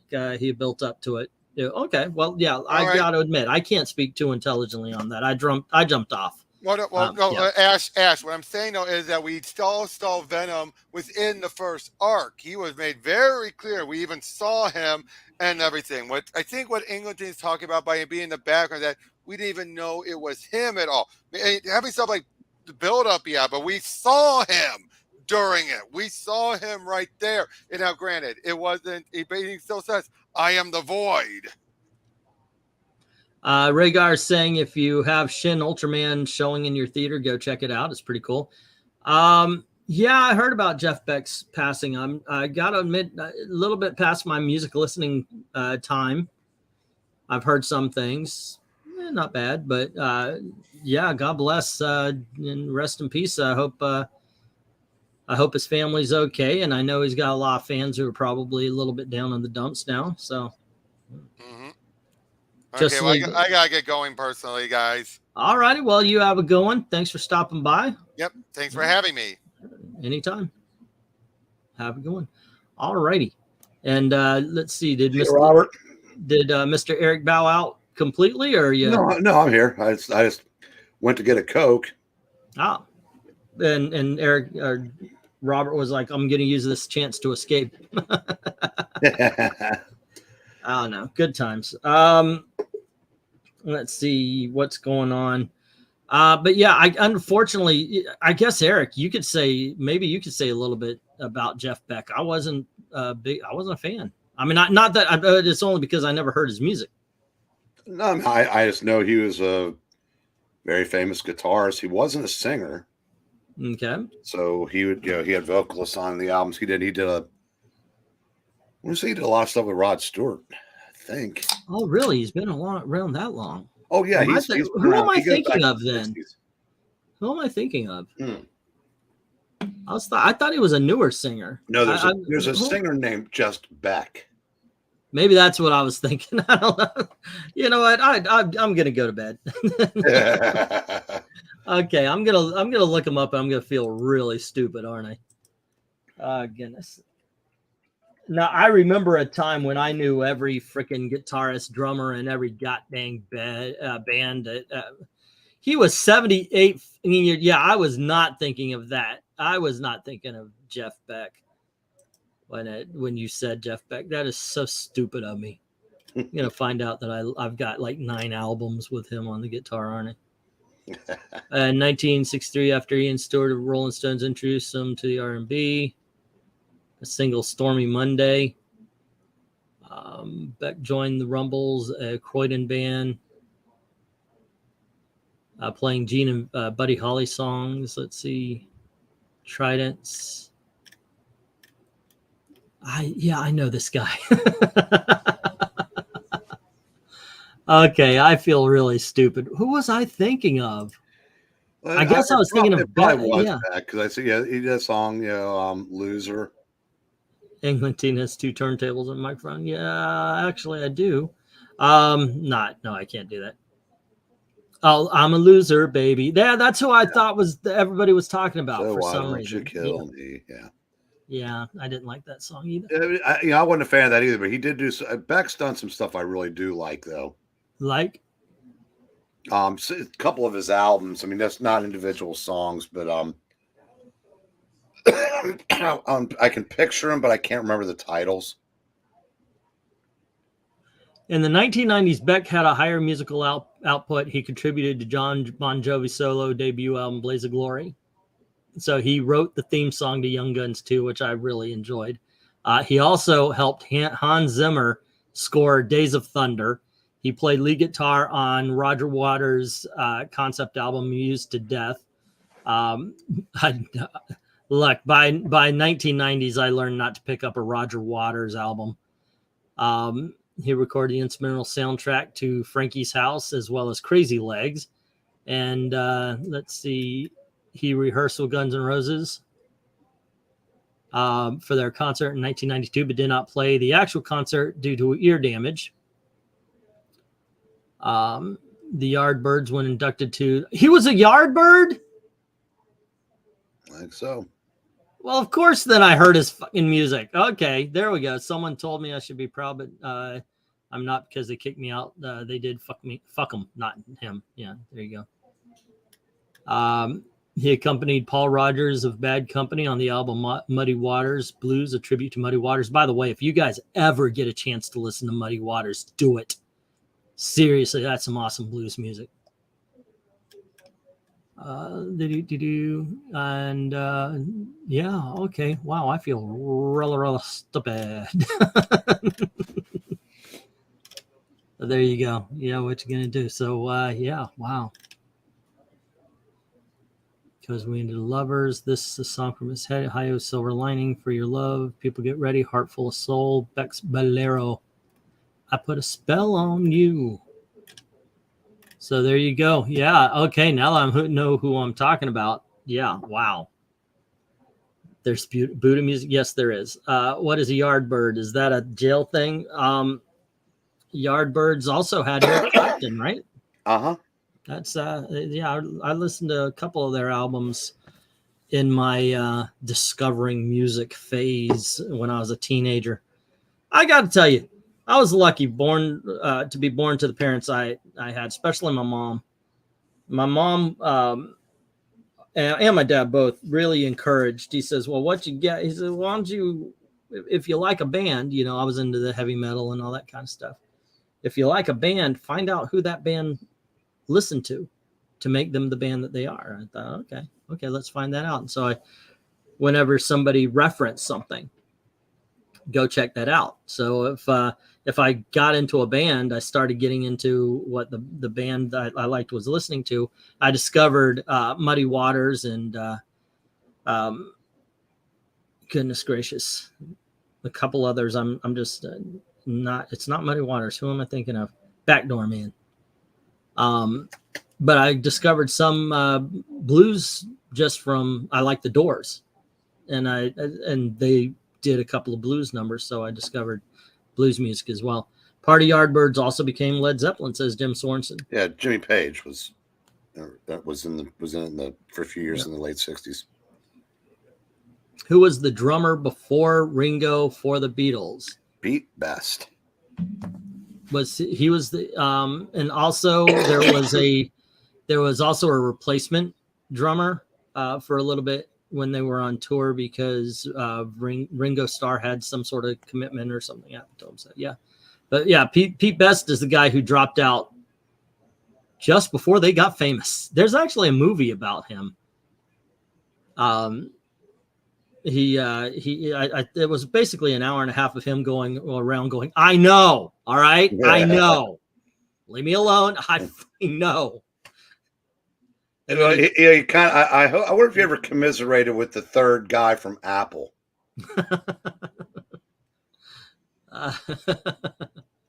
Now, there was another member of Long John and the Silver Beatles, got him Stu Sutcliffe, but he died. I discovered Muddy Waters under the bridge, says Glinzer. Men don't know, but they're a little world. They understand. Gen X gave the world millennials. Gen Z is the world's revenge against us. I guess so. Yeah, I've actually apologized, but then I realized I didn't raise my children to be that kind of millennial. So I take back my apology. I remember arguing with someone when we were waiting for our kids to get out of school. Well, they got to have cell phones, don't they? No, they don't. They don't have to have their own computers in the room. You're their father. You're their mother. Go be a mother and a father. But there are people who absolutely were on the whole let them do whatever the hell they wanted. I remember arguing with a girl, and she says, you know, I'm going to buy drugs for my kids because I don't want them to get a hold of something. Because, you know, kids are going to do drugs anyway. And I looked at her and said, that's the dumbest thing I've ever heard. I can't get my head around that. I cannot get my head around that. But those are the type of people who probably raised up the people who are pissing you off right now. The boomers hate us, but we grew up under their tutelage or lack thereof, says Rhaegar.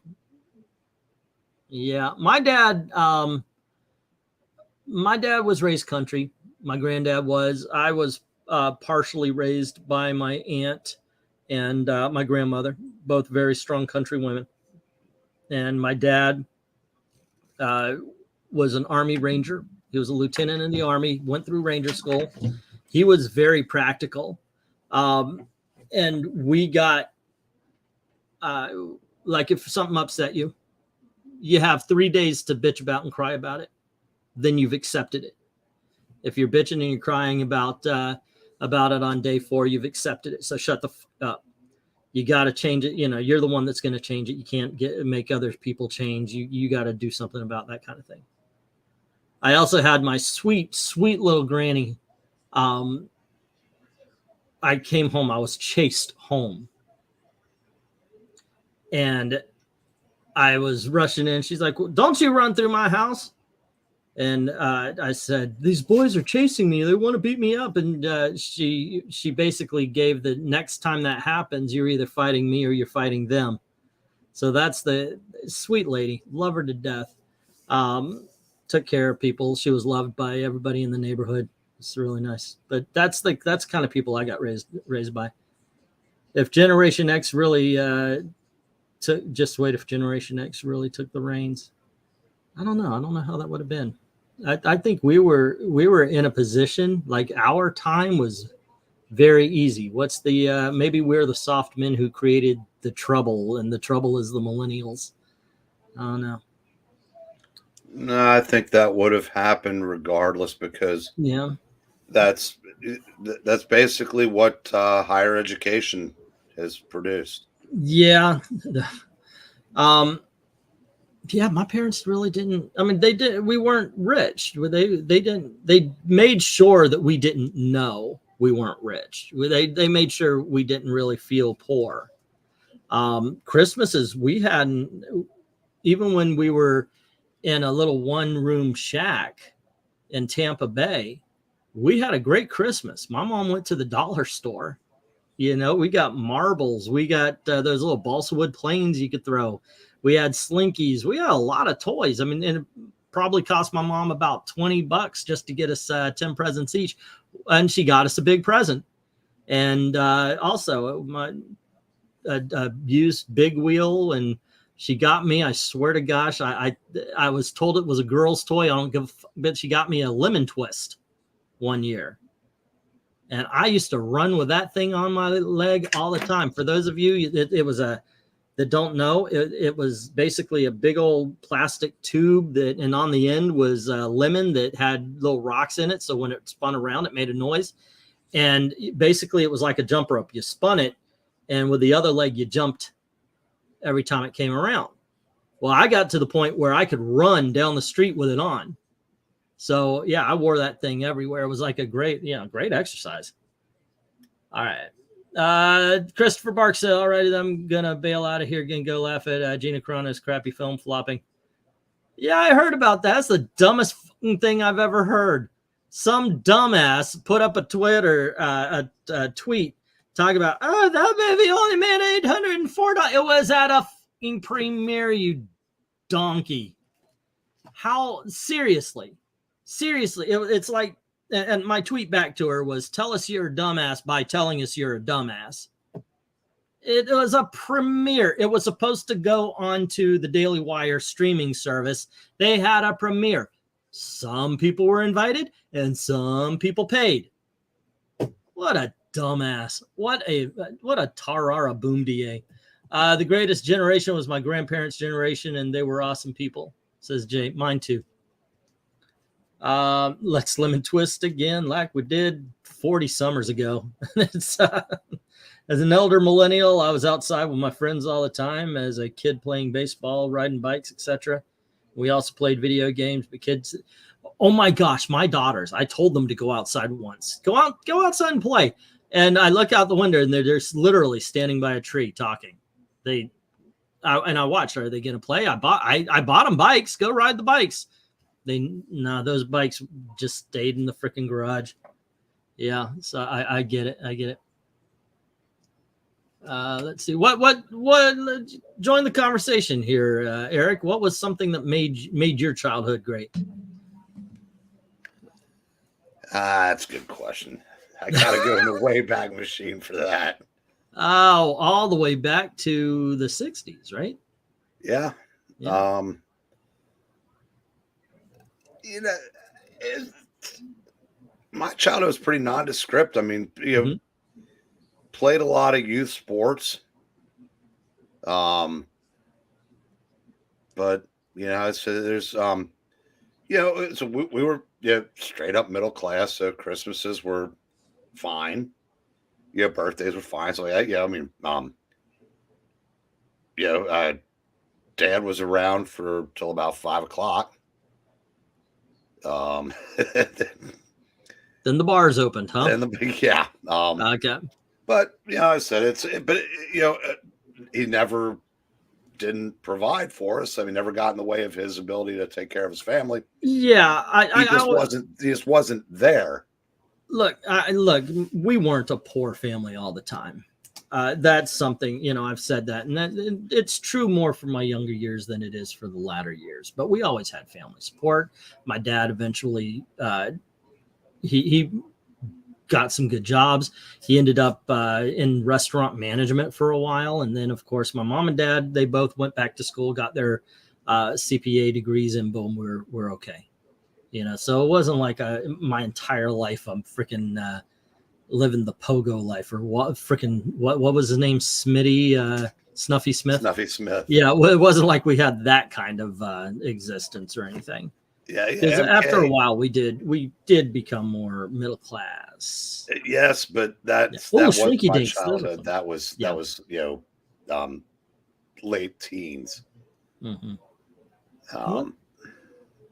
Remember I mentioned Freon, snorting Freon the other night.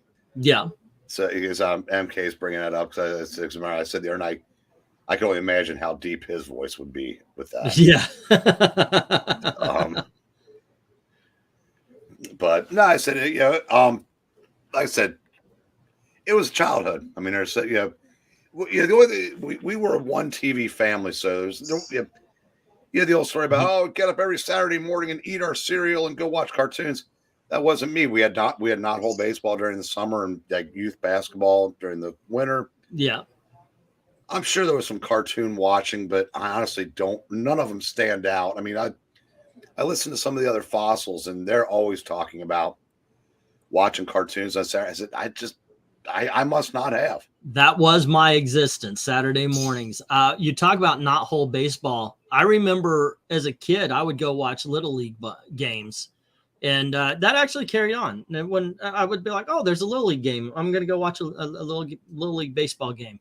And this is when I was young 20s or something like that. I actually thought about it because I was driving down the road I never took before, and I saw a Little League game. I thought, oh, wow, that would be really cool. I think I'll stop in, see, and just watch a game. And then I thought, you know what? It's one thing when you're 20 or 18, but in this climate, a 52-year-old guy sitting down to watch a whole bunch of what I saw was little girls playing softball. I'm like, that's not going to pass. Somebody's going to say something. So, and the kids would come over and say, "Hi, Uncle Terry Long." There you go. Yes. Let's see. One toy I remember growing up that was cool was a machine that heated up blocks of plastic that turned into bugs, and they unfold. Oh yeah, I think somebody named them Shrinky Dinks. Yeah. It was okay though. When Soul Train came on, it was time to play outside. Yeah, that's right. It was like, okay, cartoons are over because Soul Soul Train. Yeah, unless you were old enough to appreciate what some of the women were not wearing. Yeah, that's the Solid Gold dancers. I was talking to a young lady the other day. She was at the grocery store. She's got a really nice afro going on. So I said, "Nice fro," and she kind of laughed. And I said, "Yeah, my favorite are the puffs." And I thought about that, and I thought it's been true for a long time. Like, you put afro puffs on a pretty black girl, and I'm like, whoa, okay. And I thought, where'd that come from? And then I could only think maybe Solid Gold or Soul Train or something like that when I was young. But there you go. Let's see. We had 2 TVs, one big color one, which we got from Sears in the living room, and a smaller black and white one in my parents' bedroom. The black and white one I remember watching Rudolph on as a kid. We only had a black and white TV for a very short time that I remember, because I remember being 5 and watching Bonanza in black and white. I mean, what freaking irony is that, right? For those of you who don't know, Bonanza was like the first big TV show in color. Oh, you got them all wrapped up. Hey, bring them over. I want to show. This is how Gail captures the bird. Put him in front of the camera here. This is how Gail captures the bird to put him away, because otherwise he will bite because he doesn't like it. Yeah. So she wraps him in toilet paper, but there you go. Hey, you gonna say hi? You gonna say hi? Now he's gonna bite my finger. Mad. Yeah, he's mad that he's got to go, but it's time for bed. It's time for bed. There you are. Twiddle mad. Ash says Afro Puffs are so stereotypical. Yeah, they look good. I knew what Soul Train was, but I never watched an episode, says Rick. I watched one I'm like 40 years ago. I'm like, okay, I want to go play. Yeah, if you go back and watch clips of the old ones, I mean, I love that music. I love soul, like soul from the 60s into the about mid 70s. Did the milkman used to go door to door? No, not for me. Did you have the milkman? Yeah, I called him Daddy. Are you my real dad? No, by the time I came into the world, no milkman was around. The whole point of the milkman is that not every family had a refrigerator. So you'd get the milk delivered every day from things, places that could keep it cool and everything. So yeah, by the time I came into the world, refrigerators were a common thing. So yeah, it was basically Dance Party, the TV show. Yeah. Solid Gold was like that. And of course, Dick Clark. What was that show again? American Bandstand. American Bandstand. Yeah. No, but everybody, if nothing else, everybody has to remember the Soul Train line dance. It'd be about 10 minutes to go in the show. And the guys and girls would come down one at a time and show off their wares. And oh yeah, okay. I said, so some of those ladies look pretty darn good. Oh, Joe was saying it was the milkman was a thing until the 1980s for Washington. So there you go. Yeah. Oh, that's weird. So I said, I think we might have had that in the very early days up in Massachusetts, because that would have been the early 60s. 2 things we had, and I've seen 1 or 2 around here now, was Ice Cream Man. And I guess we would call him the Good Humor Man. But the one thing that I think mine is the last generation of being able to do this is run behind that DDT truck. Woo! Breathing in that smoke. Now, my uncle, who his lifetime, it spanned the earliest advent of television, which was actually late 20s, into Twitter. Okay. But as a kid, he would chase the ice truck down the street to get, shavings and stuff, because not everybody, and I said in those days, not everybody had an ice box. So it's just the things that you think of. I said, when he was growing up, there were no interstates. Yeah, people don't realize that until Eisenhower, there were no interstates. And so I said, those started in the 56, and it didn't happen overnight, obviously. I mean, I remember when when I was a young kid, there were places where they were still working on them. And it's just hard to believe now that there was ever a time when we weren't connected like that. But yeah, I was being told I should explain. So something, the DDT truck it would spray for mosquitoes. So, you know, to stop diseases like malaria and so forth and so on from spreading.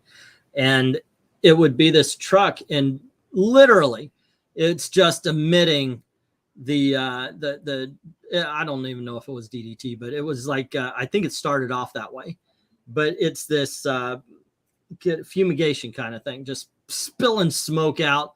And of course it would be this big old trail, and there would be us dumbass kids running behind it and running through all of that. Who fucking cared about breathing problems back then? Right? You're lucky you only have 2 eyes.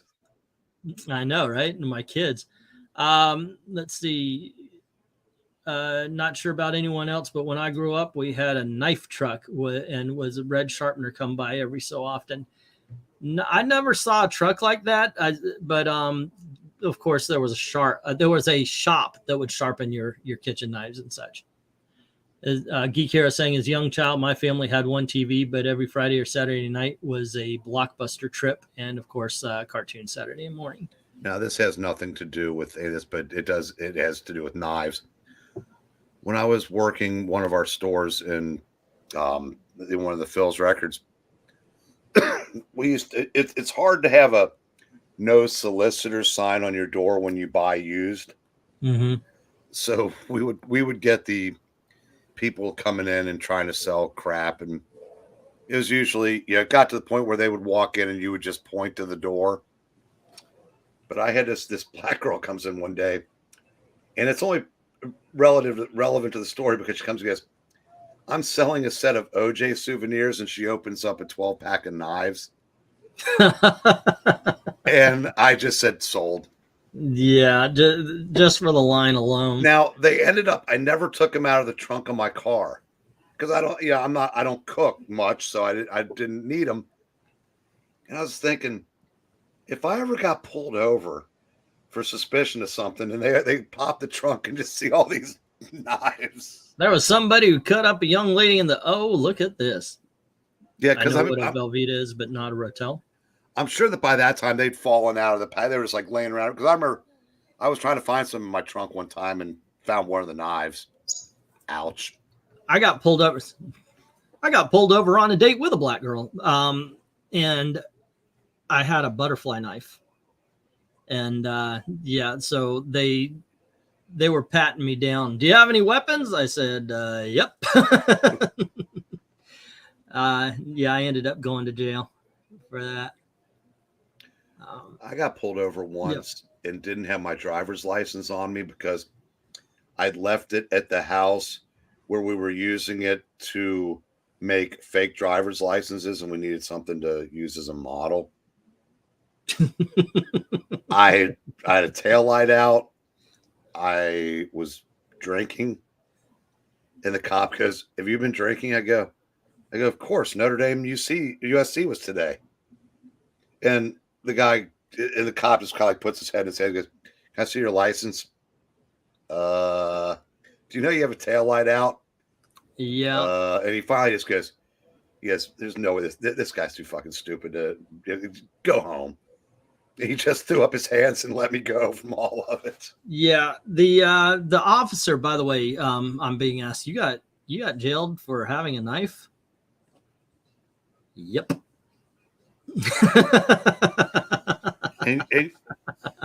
Well, remember, kids, when he goes like that, he is talking about a knife. A knife, yeah.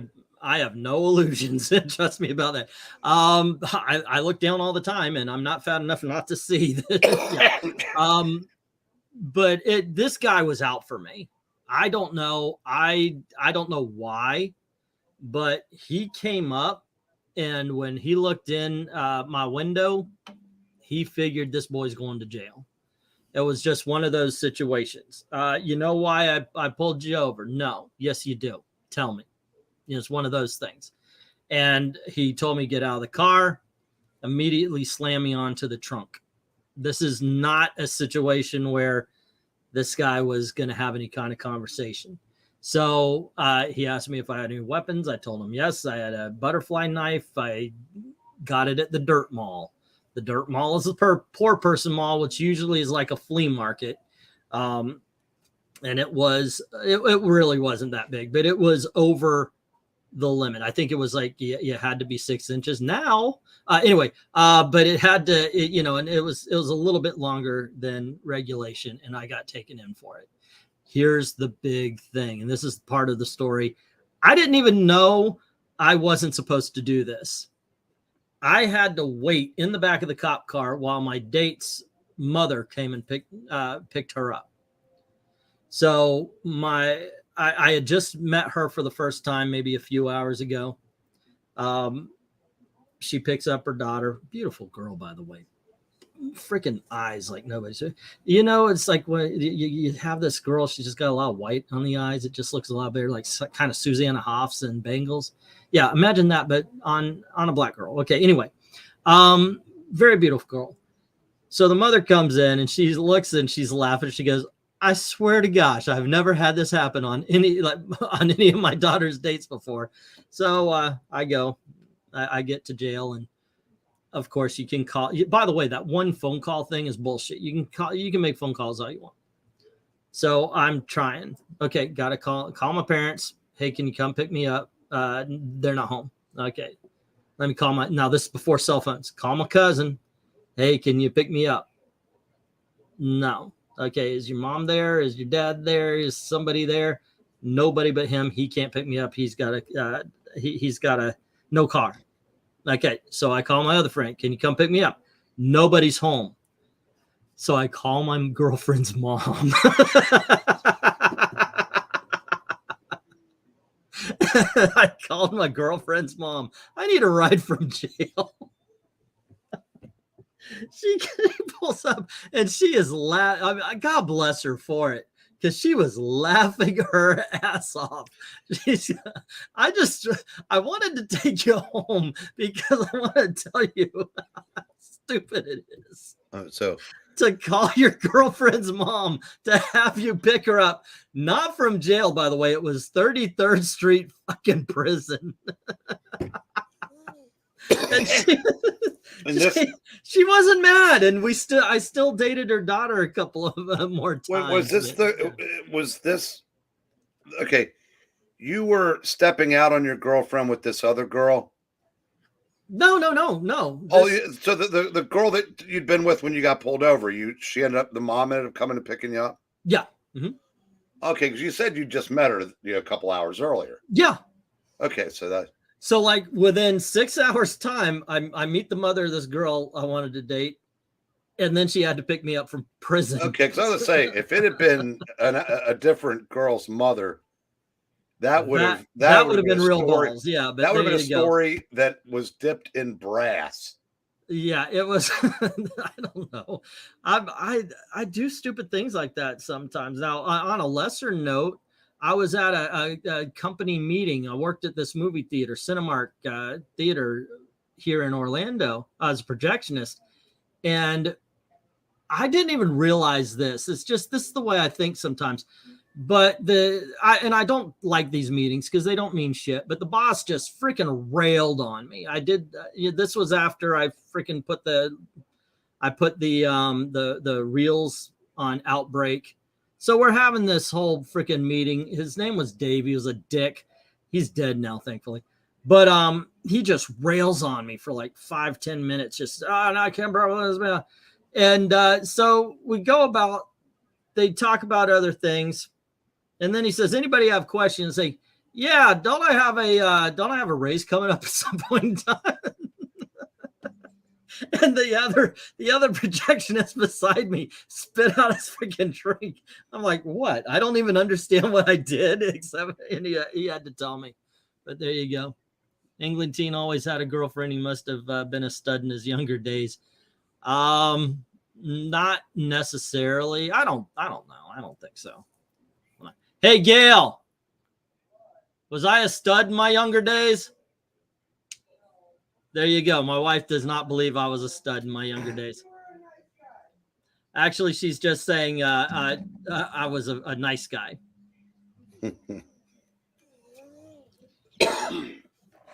Thank you. Say again.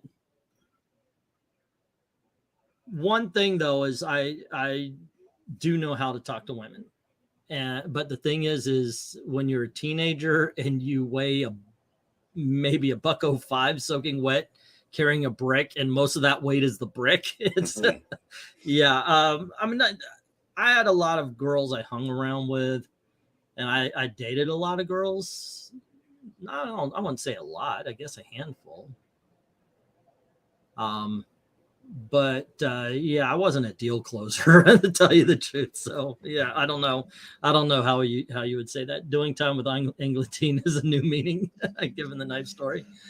Let's see. He goes to the girlfriend stage really quick. It's part of the story. Some cops like anyone else. Some are cool and others. The worst time, the one time I really thought I was going to get shot.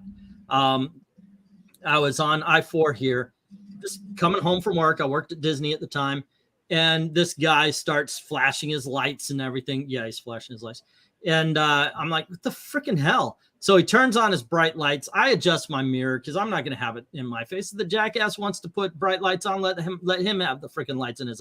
And when I did that, boo! Oh, fuck. Turns out it's a cop. All right. So I pull over. And he comes out and he's yelling. I mean, right off the bat, just freaking yelling in my face. And he's standing there and he's got his hand on his gun. I'm like, okay, this is not good. And I'm not that calm. I'm actually like, oh, fuck this, because this guy's ready to blow. This guy's ready to go. I could tell. And he's just going, you shoot the bird at me. And he's just going off and talk about how he should be putting me in the back of the car with a perp that he's trying to get to 33rd. And of course, I'm not thinking anything other than the fact I don't want to get shot. So I'm like, yes, sir, no, sir, yes, sir, yes, sir. And he goes, you shoot the bird at me? I said, no. And he starts yelling, yeah, you did, goddamn it. And he puts his hand on my hand on the door and he squeezes. And that set off the jackass alarm. That's one step too far. Right there. So he goes, God damn it, I saw you shoot the bird at me. And I said, no, some jackass had his brights on behind me, so I adjusted my mirror. And I thought, that's it, bullet in the head. He yelled at me. He said, you're lucky I got to take this perp to 33rd. And he just goes in, oh my gosh. But that was the scariest I ever had. The fact that he grabbed and he was trying to physically hurt me. And he did. But yeah, that was probably the scariest encounter with a cop I ever had. So, yeah. Let's see. Angleton worked at Disney. Perch worked at Disney. Yeah, you know why Perch always does the same topics? We're the same person. No. Let's see. Yeah, nowadays being a nice guy isn't a good thing for younger gens. I mean. We used to talk about that because, of course, when girls love the bad boy, and that's the way I always saw it. Yeah, girls love the bad boy. Women don't. I worked at Disneyland for a spell. I worked at the Swiss Family Robinson Treehouse, Jungle Cruise, and the Tiki Room. I also they called it rescued. I rescued at Haunted Mansion. And I rescued at the Hall of Presidents. That's where I worked at Disney World. I did not last long. You talk about was Aaron a stud? Was Angleton a stud? He definitely tried his best. So I used Disney World when I worked there was a great pickup area. It was a great pickup area. I actually wanted to get a girl from every country. So I was flirting all the time.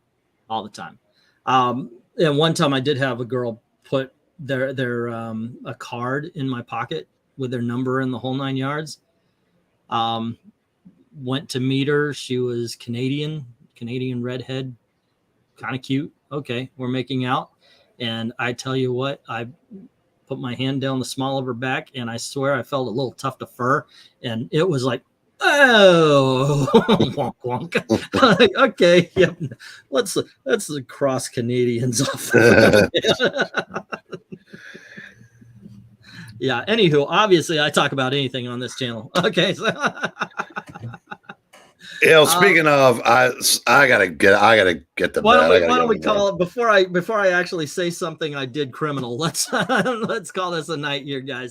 Anyway, what do we got going on? You did the fossils tomorrow. Oh, you know what? Geeky Puppet Show tomorrow does a show where they review the new comic books and everything. Check them out. Even though we're in a contest now, and they're already 1,000 views ahead of me. And we're going to talk favorably about this. All righty, favorably. Okay. Yeah, it's Paul Levitz. Okay. Cool. The first work he's ever done for Marvel. Alan Davis art. Austin P is asking, can Gail hear? Hey, Gail, can you hear what I'm talking about? Okay. No, she cannot. Which I'm kind of surprised at because I feel like I'm talking loudly. And the Tom King book has made it through 2 issues without falling apart. So, and this is called what? Danger Street. Danger Street. I want to check that out.